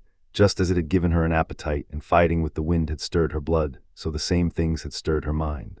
In India she had always been too hot and languid and weak to care much about anything, but in this place she was beginning to care and to want to do new things. Already she felt less contrary, though she did not know why. She put the key in her pocket and walked up and down her walk. No one but herself ever seemed to come there, so she could walk slowly and look at the wall, or rather at the ivy growing on it. The ivy was the baffling thing. Howsoever carefully she looked, she could see nothing but thickly growing, glossy, dark green leaves. She was very much disappointed. Something of her contrariness came back to her as she paced the walk and looked over it at the treetops inside. It seemed so silly. She said to herself to be near it and not be able to get in. She took the key in her pocket when she went back to the house, and she made up her mind that she would always carry it with her when she went out, so that if she ever should find the hidden door she would be ready.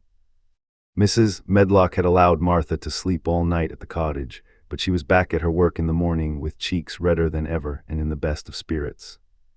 "I got up at 4 o'clock, she said. It was pretty on th moor with th birds gettin' up and th rabbits scamperin' about and th sun rissin'. I didn't walk all th way. A man gave me a ride in his cart, and I can tell you I did enjoy myself."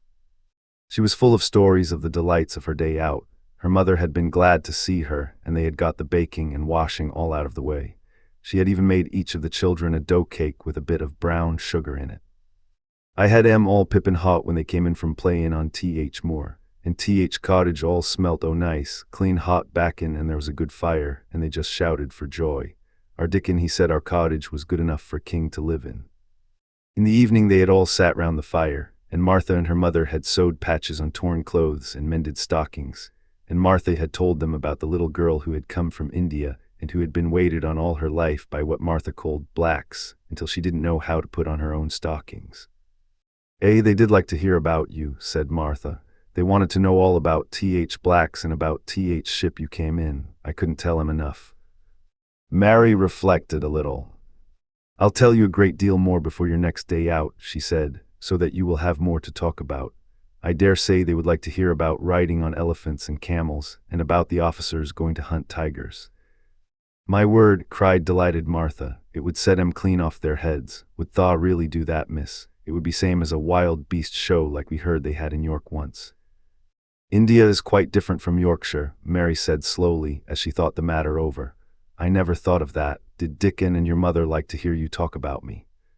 "Why, our Dickon's eyes nearly started out o' his head, they got that round," answered Martha. "But mother, she was put out about your seaman to be all by yourself like. She said, 'Hasn't Mr. Craven got no governess for her nor no nurse?' And I said, 'No, he hasn't, though Mrs. Medlock says he will when he thinks of it, but she says he mayn't think of it for 2 or 3 years. "I don't want a governess," said Mary sharply. "But mother says you ought to be learning your book by this time, and you ought to have a woman to look after you, and she says, 'Now, Martha, you just think how you'd feel yourself in a big place like that, wandering about all alone and no mother.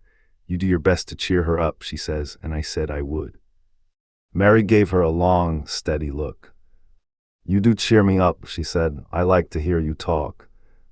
Presently Martha went out of the room and came back with something held in her hands under her apron. "What does tha think?" she said with a cheerful grin. "I've brought thee a present." "A present!" exclaimed Mistress Mary. "How could a cottage full of 14 hungry people give anyone a present?" "A man was driven across the moor peddlin'," Martha explained, "and he stopped his cart at our door. He had pots and pans and odds and ends, but mother had no money to buy anything. Just as he was going away, our Lizabeth Ellen called out, 'Mother, he's got skipping ropes with red and blue handles.' And mother, she calls out quite sudden, 'Here, stop, mister, how much are they?' And he says 'Tuppence,' and mother, she began fumbling in her pocket, and she says to me, 'Martha, thou's brought me thy wages like a good lass, and I've got 4 places to put every penny, but I'm just going to take 2pence out of it to buy that child a skipping rope,' and she bought one, and here it is." She brought it out from under her apron and exhibited it quite proudly. It was a strong, slender rope with a striped red and blue handle at each end, but Mary Lennox had never seen a skipping rope before. She gazed at it with a mystified expression. "What is it for?" she asked curiously. "For," cried out Martha, Does thaw mean that they've not got skipping ropes in India? For all they've got elephants and tigers and camels. No wonder most of 'em's black. This is what it's for, just watch me. And she ran into the middle of the room and, taking a handle in each hand, began to skip and skip and skip, while Mary turned in her chair to stare at her, and the queer faces in the old portrait seemed to stare at her too, and wonder what on earth this common little cottager had the impudence to be doing under their very noses. But Martha did not even see them. The interest and curiosity in Mistress Mary's face delighted her. And she went on skipping and counted as she skipped until she had reached 100. "I could skip longer than that," she said when she stopped. "I've skipped as much as 500 when I was 12, but I wasn't as fat then as I am now, and I was in practice." Mary got up from her chair, beginning to feel excited herself. "It looks nice," she said. "Your mother is a kind woman. Do you think I could ever skip like that?" "You just try it," urged Martha, handing her the skipping rope. "You can't skip 100 at first, but if you practice you'll mount up. That's what Mother said. She says nothing will do her more good than skipping rope. It's sensiblest toy a child can have. Let her play out in fresh air skipping, and it'll stretch her legs and arms and give her some strength in him." It was plain that there was not a great deal of strength in Mistress Mary's arms and legs when she first began to skip. She was not very clever at it, but she liked it so much that she did not want to stop. "Put on thaw things and run and skip out o' doors," said Martha. "Mother said I must tell you to keep out o' doors as much as you could, even when it rains a bit, so as thaw wrap up warm." Mary put on her coat and hat and took her skipping rope over her arm. She opened the door to go out, and then suddenly thought of something and turned back rather slowly. "Martha," she said, "they were your wages. It was your 2 pence really. Thank you." She said it stiffly because she was not used to thanking people or noticing that they did things for her. "Thank you," she said, and held out her hand because she did not know what else to do. Martha gave her hand a clumsy little shake, as if she was not accustomed to this sort of thing either. Then she laughed. "Thaw art a queer, old womanish thing," she said. "If tha'd been our Elizabeth Ellen tha'd have give me a kiss." Mary looked stiffer than ever. "Do you want me to kiss you?" Martha laughed again. "Nay, not me," she answered. "If thaw was different, p'raps tha'd want to thistle, but thaw isn't. Run off outside and play with thy rope." Mistress Mary felt a little awkward as she went out of the room. Yorkshire people seemed strange, and Martha was always rather a puzzle to her. At first she had disliked her very much, but now she did not. The skipping rope was a wonderful thing. She counted and skipped and counted until her cheeks were quite red, and she was more interested than she had ever been since she was born. The sun was shining and a little wind was blowing, not a rough wind, but one which came in delightful little gusts and brought a fresh scent of newly turned earth with it. She skipped round the fountain garden and up one walk and down another. She skipped at last into the kitchen garden and saw Ben Weatherstaff digging and talking to his robin, which was hopping about him. She skipped down the walk toward him, and he lifted his head and looked at her with a curious expression. She had wondered if he would notice her. She really wanted him to see her skip. "Well," he exclaimed, "upon my word, p'raps thaw art a young un after all, and p'raps thaw's got child's blood in thy veins instead of sour buttermilk. Thaw's skipped red into thy cheeks as sure as my name's Ben Weatherstaff. I wouldn't have believed thaw could do it." "I never skipped before," Mary said. "I'm just beginning. I can only go up to 20. "Thaw keep on," said Ben. "Thaw shapes well enough at it for a young un that's lived with heathen. Just see how he's watching thee," jerking his head toward the robin. "He followed after thee yesterday. He'll be at it again today. He'll be bound to find out what skipping rope is. He's never seen one, shaking his head at the bird. Thaw curiosity will be death of thee sometime if thaw doesn't look sharp." Mary skipped round all the gardens and round the orchard, resting every few minutes. At length she went to her own special walk and made up her mind to try if she could skip the whole length of it. It was a good long skip, and she began slowly, but before she had gone halfway down the path she was so hot and breathless that she was obliged to stop. She did not mind much because she had already counted up to 30. She stopped with a little laugh of pleasure, and there, lo and behold, was the robin swaying on a long branch of ivy. He had followed her, and he greeted her with a chirp. As Mary had skipped toward him, she felt something heavy in her pocket strike against her at each jump, and when she saw the robin she laughed again. "You showed me where the key was yesterday," she said. "You ought to show me the door today, but I don't believe you know." The robin flew from his swinging spray of ivy onto the top of the wall, and he opened his beak and sang a loud, lovely trill, merely to show off. Nothing in the world is quite as adorably lovely as a robin when he shows off, and they are nearly always doing it. Mary Lennox had heard a great deal about magic in her Aya's stories, and she always said that what happened almost at that moment was magic. One of the nice little gusts of wind rushed down the walk, and it was a stronger one than the rest. It was strong enough to wave the branches of the trees, and it was more than strong enough to sway the trailing sprays of untrimmed ivy hanging from the wall. Mary had stepped close to the robin, and suddenly the gust of wind swung aside some loose ivy trails, and more suddenly still she jumped toward it and caught it in her hand. This she did because she had seen something under it, a round knob which had been covered by the leaves hanging over it. It was the knob of a door. She put her hands under the leaves and began to pull and push them aside.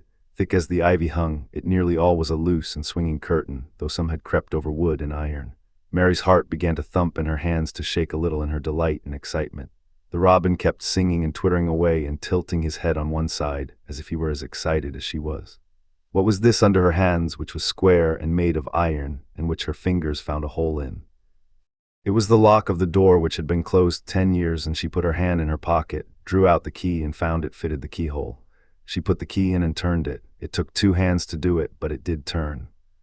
And then she took a long breath and looked behind her up the long walk to see if anyone was coming. No one was coming. No one ever did come, it seemed, and she took another long breath because she could not help it, and she held back the swinging curtain of ivy and pushed back the door, which opened slowly. Then she slipped through it and shut it behind her and stood with her back against it, looking about her and breathing quite fast with excitement and wonder and delight. She was standing inside the secret garden. Chapter 9. The strangest house anyone ever lived in. It was the sweetest, most mysterious-looking place anyone could imagine. The high walls which shut it in were covered with the leafless stems of climbing roses, which were so thick that they were matted together. Mary Lennox knew they were roses because she had seen a great many roses in India. All the ground was covered with grass of a wintry brown, and out of it grew clumps of bushes which were surely rose bushes if they were alive. There were numbers of standard roses which had so spread their branches that they were like little trees. There were other trees in the garden, and one of the things which made the place look strangest and loveliest was that climbing roses had run all over them and swung down long tendrils which made light swaying curtains, and here and there they had caught at each other or at a far-reaching branch and had crept from one tree to another and made lovely bridges of themselves. There were neither leaves nor roses on them now, and Mary did not know whether they were dead or alive. But their thin gray or brown branches and sprays looked like a sort of hazy mantle spreading over everything, walls and trees, and even brown grass, where they had fallen from their fastenings and run along the ground. It was this hazy tangle from tree to tree which made it all look so mysterious. Mary had thought it must be different from other gardens which had not been left all by themselves so long, and indeed it was different from any other place she had ever seen in her life. "How still it is," she whispered, "how still." Then she waited a moment and listened at the stillness. The robin, who had flown to his treetop, was still as all the rest. He did not even flutter his wings. He sat without stirring and looked at Mary. "No wonder it is still," she whispered again. "I am the first person who has spoken in here for 10 years. She moved away from the door, stepping as softly as if she were afraid of awakening someone. She was glad that there was grass under her feet and that her steps made no sounds. She walked under one of the fairy-like gray arches between the trees and looked up at the sprays and tendrils which formed them. "I wonder if they are all quite dead," she said. "Is it all a quite dead garden? I wish it wasn't." If she had been Ben Weatherstaff, she could have told whether the wood was alive by looking at it, but she could only see that there were only gray or brown sprays and branches, and none showed any signs of even a tiny leaf bud anywhere. But she was inside the wonderful garden, and she could come through the door under the ivy any time, and she felt as if she had found a world all her own. The sun was shining inside the 4 walls, and the high arch of blue sky over this particular piece of Misselthwaite seemed even more brilliant and soft than it was over the moor. The robin flew down from his treetop and hopped about or flew after her from one bush to another. He chirped a good deal and had a very busy air, as if he were showing her things. Everything was strange and silent, and she seemed to be hundreds of miles away from anyone.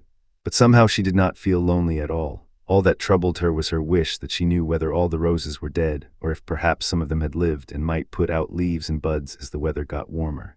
She did not want it to be a quite dead garden. If it were a quite alive garden, how wonderful it would be, and what thousands of roses would grow on every side. Her skipping rope had hung over her arm when she came in, and after she had walked about for a while she thought she would skip round the whole garden, stopping when she wanted to look at things. There seemed to have been grass paths here and there, and in 1 or 2 corners there were alcoves of evergreen with stone seats or tall moss-covered flower urns in them. As she came near the second of these alcoves she stopped skipping. There had once been a flower bed in it, and she thought she saw something sticking out of the black earth, some sharp little pale green points. She remembered what Ben Weatherstaff had said, and she knelt down to look at them. Yes, they are tiny growing things, and they might be crocuses or snowdrops or daffodils, she whispered. She bent very close to them and sniffed the fresh scent of the damp earth. She liked it very much. Perhaps there are some other ones coming up in other places, she said. I will go all over the garden and look. She did not skip but walked. She went slowly and kept her eyes on the ground. She looked in the old border beds and among the grass, and after she had gone round, trying to miss nothing, she had found ever so many more sharp, pale green points, and she had become quite excited again. It isn't a quite dead garden, she cried out softly to herself. Even if the roses are dead, there are other things alive. She did not know anything about gardening, but the grass seemed so thick in some of the places where the green points were pushing their way through that she thought they did not seem to have room enough to grow. She searched about until she found a rather sharp piece of wood and knelt down and dug and weeded out the weeds and grass until she made nice little clear places around them. Now they look as if they could breathe, she said after she had finished with the first ones. I am going to do ever so many more. I'll do all I can see. If I haven't time today, I can come tomorrow. She went from place to place and dug and weeded and enjoyed herself so immensely that she was led on from bed to bed and into the grass under the trees. The exercise made her so warm that she first threw her coat off and then her hat, and without knowing it, she was smiling down onto the grass and the pale green points all the time. The robin was tremendously busy. He was very much pleased to see gardening begun on his own estate. He had often wondered at Ben Weatherstaff, where gardening is done, all sorts of delightful things to eat are turned up with the soil. Now here was this new kind of creature who was not half Ben's size, and yet had had the sense to come into his garden and begin at once. Mistress Mary worked in her garden until it was time to go to her midday dinner. In fact, she was rather late in remembering, and when she put on her coat and hat and picked up her skipping rope, she could not believe that she had been working 2 or 3 hours. She had been actually happy all the time, and dozens of the tiny pale green points were to be seen in cleared places, looking twice as cheerful as they had looked before when the grass and weeds had been smothering them. I shall come back this afternoon, she said, looking all round at her new kingdom and speaking to the trees and the rose bushes as if they heard her. Then she ran lightly across the grass, pushed open the slow old door and slipped through it under the ivy. She had such red cheeks and such bright eyes and ate such a dinner that Martha was delighted. 2 pieces o' meat and 2 helps o' rice puddin', she said. Mother will be pleased when I tell her what Th Skippin' Rope's done for thee. In the course of her digging with her pointed stick mistress, Mary had found herself digging up a sort of white root, rather like an onion. She had put it back in its place and patted the earth carefully down on it, and just now she wondered if Martha could tell her what it was. Martha, she said, what are those white roots that look like onions? They're bulbs, answered Martha. Lots o' spring flowers grow from 'em. Th very little ones are snowdrops and crocuses, and Th big ones are narcissuses and jonquils and daffodils. Th biggest of all is lilies and purple flags. They are nice. Dickens got a whole lot of 'em planted in our bit o' garden. Does Dickon know all about them? Asked Mary, a new idea taking possession of her. Our Dickon can make a flower grow out of a brick walk. Mother says he just whispers things out o' Th ground. Do bulbs live a long time? Would they live years and years if no one helped them? Inquired Mary anxiously. They're things as helps themselves, said Martha. That's why poor folk can afford to have 'em. If you don't trouble 'em, most of 'em'll work away underground for lifetime and spread out and have little uns. There's a place in Th Park woods here where there's snowdrops by thousands. They're the prettiest sight in Yorkshire when Th spring comes. No one knows when they was first planted. I wish the spring was here now, said Mary. I want to see all the things that grow in England. She had finished her dinner and gone to her favorite seat on the hearth rug. I wish I had a little spade, she said. Whatever does thaw want a spade for? Asked Martha, laughing. Art thaw going to take to diggin'? I must tell Mother that too. Mary looked at the fire and pondered a little. She must be careful if she meant to keep her secret kingdom. She wasn't doing any harm, but if Mr. Craven found out about the open door, he would be fearfully angry and get a new key and lock it up forevermore. She really could not bear that. This is such a big lonely place, she said slowly, as if she were turning matters over in her mind. The house is lonely, and the park is lonely, and the gardens are lonely. So many places seem shut up. I never did many things in India, but there were more people to look at, natives and soldiers marching by and sometimes bands playing, and my ayah told me stories. There's no one to talk to here except you and Ben Weatherstaff. And you have to do your work, and Ben Weatherstaff won't speak to me often. I thought if I had a little spade I could dig somewhere as he does, and I might make a little garden if he would give me some seeds." Martha's face quite lighted up. "There now," she exclaimed, "if that wasn't one of T.H. things mother said. She says there's such a lot o' room in that big place, why don't they give her a bit for herself, even if she doesn't plant nothin' but parsley and radishes. She'd dig and rake away and be right down happy over it. Them was the very words she said." "Were they?" said Mary. "How many things she knows, doesn't she?" Said Martha, "it's like she says, a woman as brings up 12 children learns something besides her ABC. Children's as good as arithmetic to set you finding out things." "How much would a spade cost, a little one?" Mary asked. "Well," was Martha's reflective answer, "at Thwaite Village there's a shop or so, and I saw little garden sets with a spade and a rake and a fork all tied together for 2 shillings. And they was stout enough to work with too." "I've got more than that in my purse," said Mary. "Mrs. Morrison gave me 5 shillings and Mrs. Medlock gave me some money from Mr. Craven." "Did he remember thee that much?" exclaimed Martha. "Mrs. Medlock said I was to have 1 shilling a week to spend. She gives me one every Saturday. I didn't know what to spend it on." "My word, that's riches," said Martha. "Tha can buy anything in Th world tha wants. Th rent of our cottage is only 1 and 3pence, and it's like pullin' eye teeth to get it. Now I've just thought of something," putting her hands on her hips. "What?" said Mary eagerly. "In the shop at Thwaite they sell packages o' flower seeds for 1 penny each, and our Dickon he knows which is Th prettiest ones and how to make 'em grow. He walks over to Thwaite many a day just for Th fun of it. Does tha know how to print letters?" suddenly. "I know how to write," Mary answered. Martha shook her head. "Our Dickon can only read printin'. If tha could print we could write a letter to him and ask him to go and buy Th garden tools and Th seeds at Th same time." "Oh, you're a good girl," Mary cried. "You are really. I didn't know you were so nice. I know I can print letters if I try. Let's ask Mrs. Medlock for pen and ink and some paper." "I've got some of my own," said Martha. "I bought 'em so I could print a bit of a letter to mother of a Sunday. I'll go and get it." She ran out of the room, and Mary stood by the fire and twisted her thin little hands together with sheer pleasure. "If I have a spade," she whispered, "I can make the earth nice and soft and dig up weeds. If I have seeds and can make flowers grow, the garden won't be dead at all, it will come alive." She did not go out again that afternoon, because when Martha returned with her pen and ink and paper she was obliged to clear the table and carry the plates and dishes downstairs, and when she got into the kitchen Mrs. Medlock was there and told her to do something, so Mary waited for what seemed to her a long time before she came back. Then it was a serious piece of work to write to Dickon. Mary had been taught very little because her governesses had disliked her too much to stay with her. She could not spell particularly well, but she found that she could print letters when she tried. This was the letter Martha dictated to her. "My dear Dickon, this comes hoping to find you well as it leaves me at present.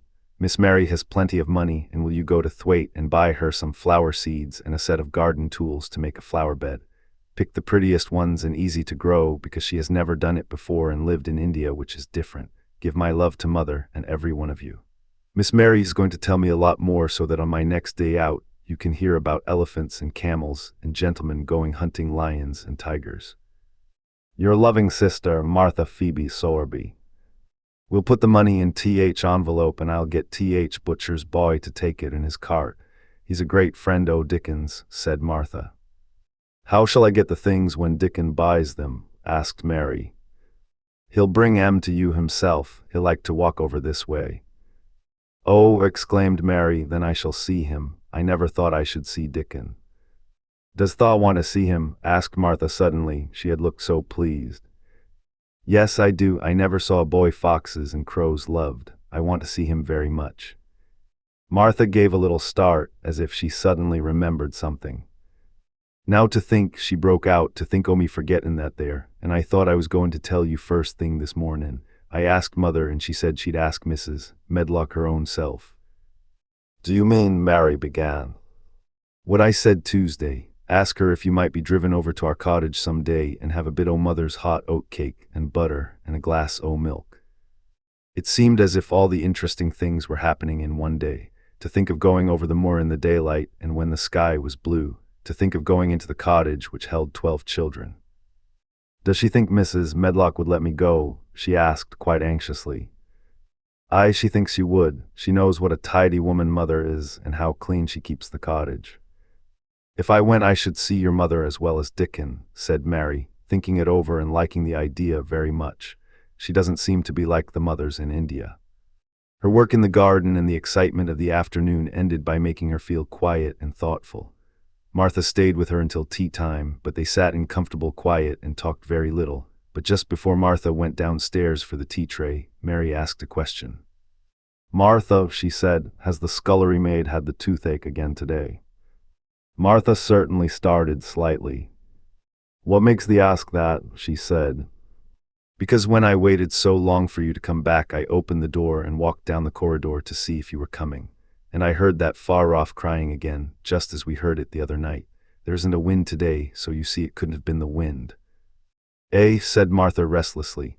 Tha mustn't go walking about in corridors and listening, Mr. Craven would be that they're angry, there's no knowing what he'd do. I wasn't listening, said Mary. I was just waiting for you and I heard it, that's 3 times. My word, there's Mrs. Medlock's bell, said Martha, and she almost ran out of the room. It's the strangest house anyone ever lived in, said Mary drowsily, as she dropped her head on the cushioned seat of the armchair near her. Fresh air and digging and skipping rope had made her feel so comfortably tired that she fell asleep. Chopped her eggs. Deccan. The sun shone down for nearly a week on the secret garden. The secret garden was what Mary called it when she was thinking of it. She liked the name, and she liked still more the feeling that when its beautiful old walls shut her and no one knew where she was, it seemed almost like being shut out of the world in some fairy place. The few books she had read and liked had been fairy story books, and she had read of secret gardens in some of the stories. Sometimes people went to sleep in them for 100 years, which she had thought must be rather stupid. She had no intention of going to sleep, and in fact she was becoming wider awake every day which passed at Misselthwaite.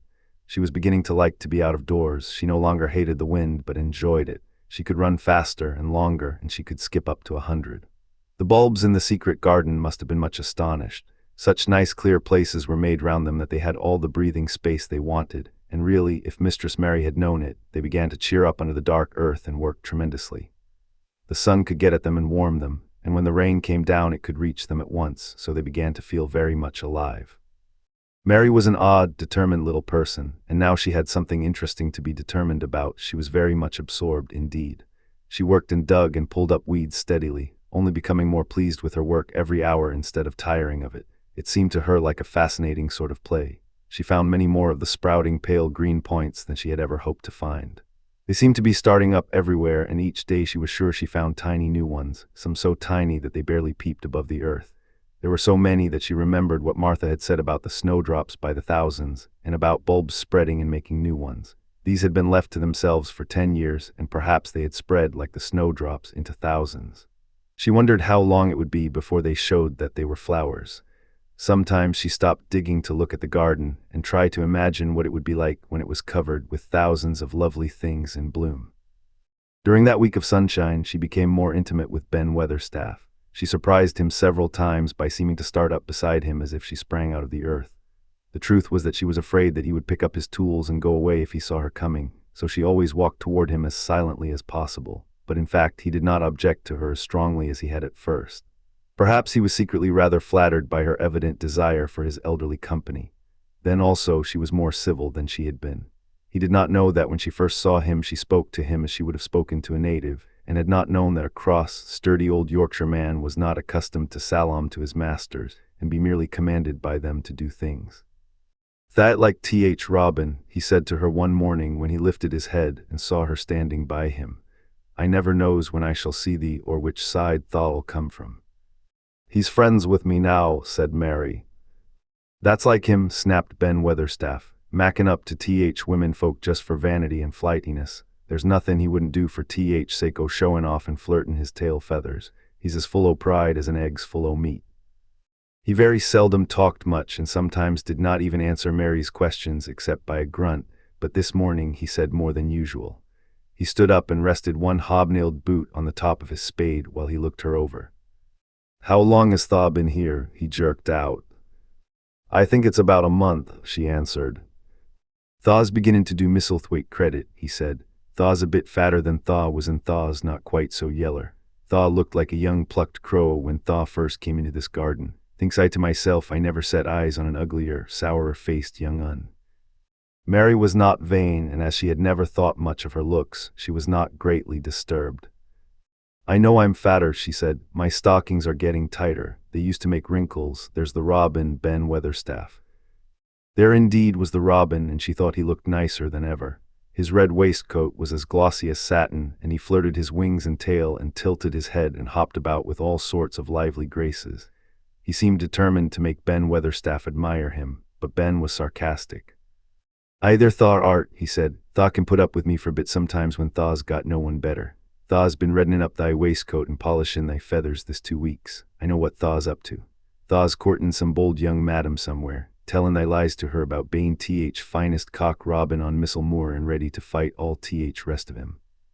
Oh, look at him, exclaimed Mary. The robin was evidently in a fascinating, bold mood. He hopped closer and closer and looked at Ben Weatherstaff more and more engagingly. He flew on to the nearest currant bush and tilted his head and sang a little song right at him. Thaw thinks Thaw'll get over me by doing that, said Ben, wrinkling his face up in such a way that Mary felt sure he was trying not to look pleased. Thaw thinks no one can stand out against thee, that's what Thaw thinks. The robin spread his wings. Mary could scarcely believe her eyes. He flew right up to the handle of Ben Weatherstaff's spade and alighted on the top of it. Then the old man's face wrinkled itself slowly into a new expression. He stood still as if he were afraid to breathe, as if he would not have stirred for the world, lest his robin should start away. He spoke quite in a whisper. Well, I'm danged, he said as softly as if he were saying something quite different. Thaw does know how to get at a chap, Thaw does. Thaw's fair unearthly, Thaw so knowin'. And he stood without stirring, almost without drawing his breath, until the robin gave another flirt to his wings and flew away. Then he stood looking at the handle of the spade as if there might be magic in it, and then he began to dig again and said nothing for several minutes. But because he kept breaking into a slow grin now and then, Mary was not afraid to talk to him. Have you a garden of your own? She asked. No, I'm Bachelder and lodge with Martin at Gate. If you had one, said Mary, what would you plant? Cabbages and taters and onions. But if you wanted to make a flower garden, persisted Mary, what would you plant? Bulbs and sweet-smelling things, but mostly roses. Mary's face lighted up. Do you like roses? She said. Ben Weatherstaff rooted up a weed and threw it aside before he answered. Well, yes, I do. I was learned that by a young lady I was gardener to. She had a lot in a place she was fond of, and she loved them like they was children or robins. I've seen her bend over and kiss him. He dragged out another weed and scowled at it. That were as much as 10 years ago. Where is she now? Asked Mary, much interested. Heaven, he answered, and drove his spade deep into the soil, according to what parson says. What happened to the roses? Mary asked again, more interested than ever. They was left to themselves. Mary was becoming quite excited. Did they quite die? Do roses quite die when they are left to themselves? She ventured. Well, I'd got to like him and I liked her and she liked him, Ben Weatherstaff admitted reluctantly. Once or twice a year I'd go and work at 'em a bit, prune 'em and dig about roots. They run wild, but they was in rich soil, so some of 'em lived. When they have no leaves and look gray and brown and dry, how can you tell whether they are dead or alive?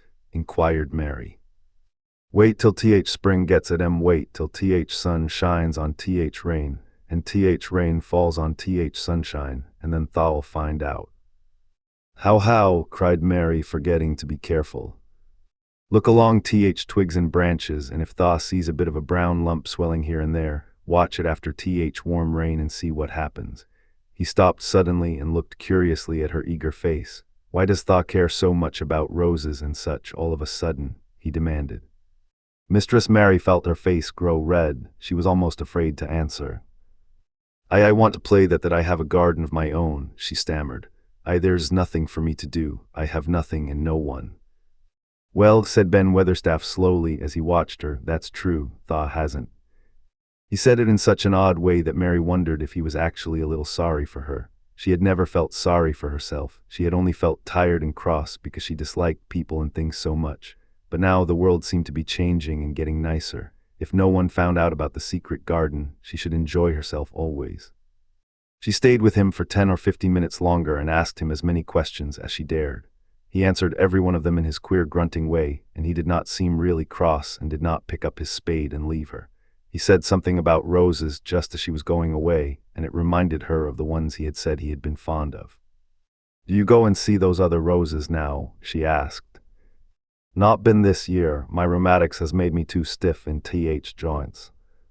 He said it in his grumbling voice, and then quite suddenly he seemed to get angry with her, though she did not see why he should. "Now look here," he said sharply, "don't thaw ask so many questions. That worst wench for asking questions I've ever come across. Get thee gone and play thee. I've done talkin' for today."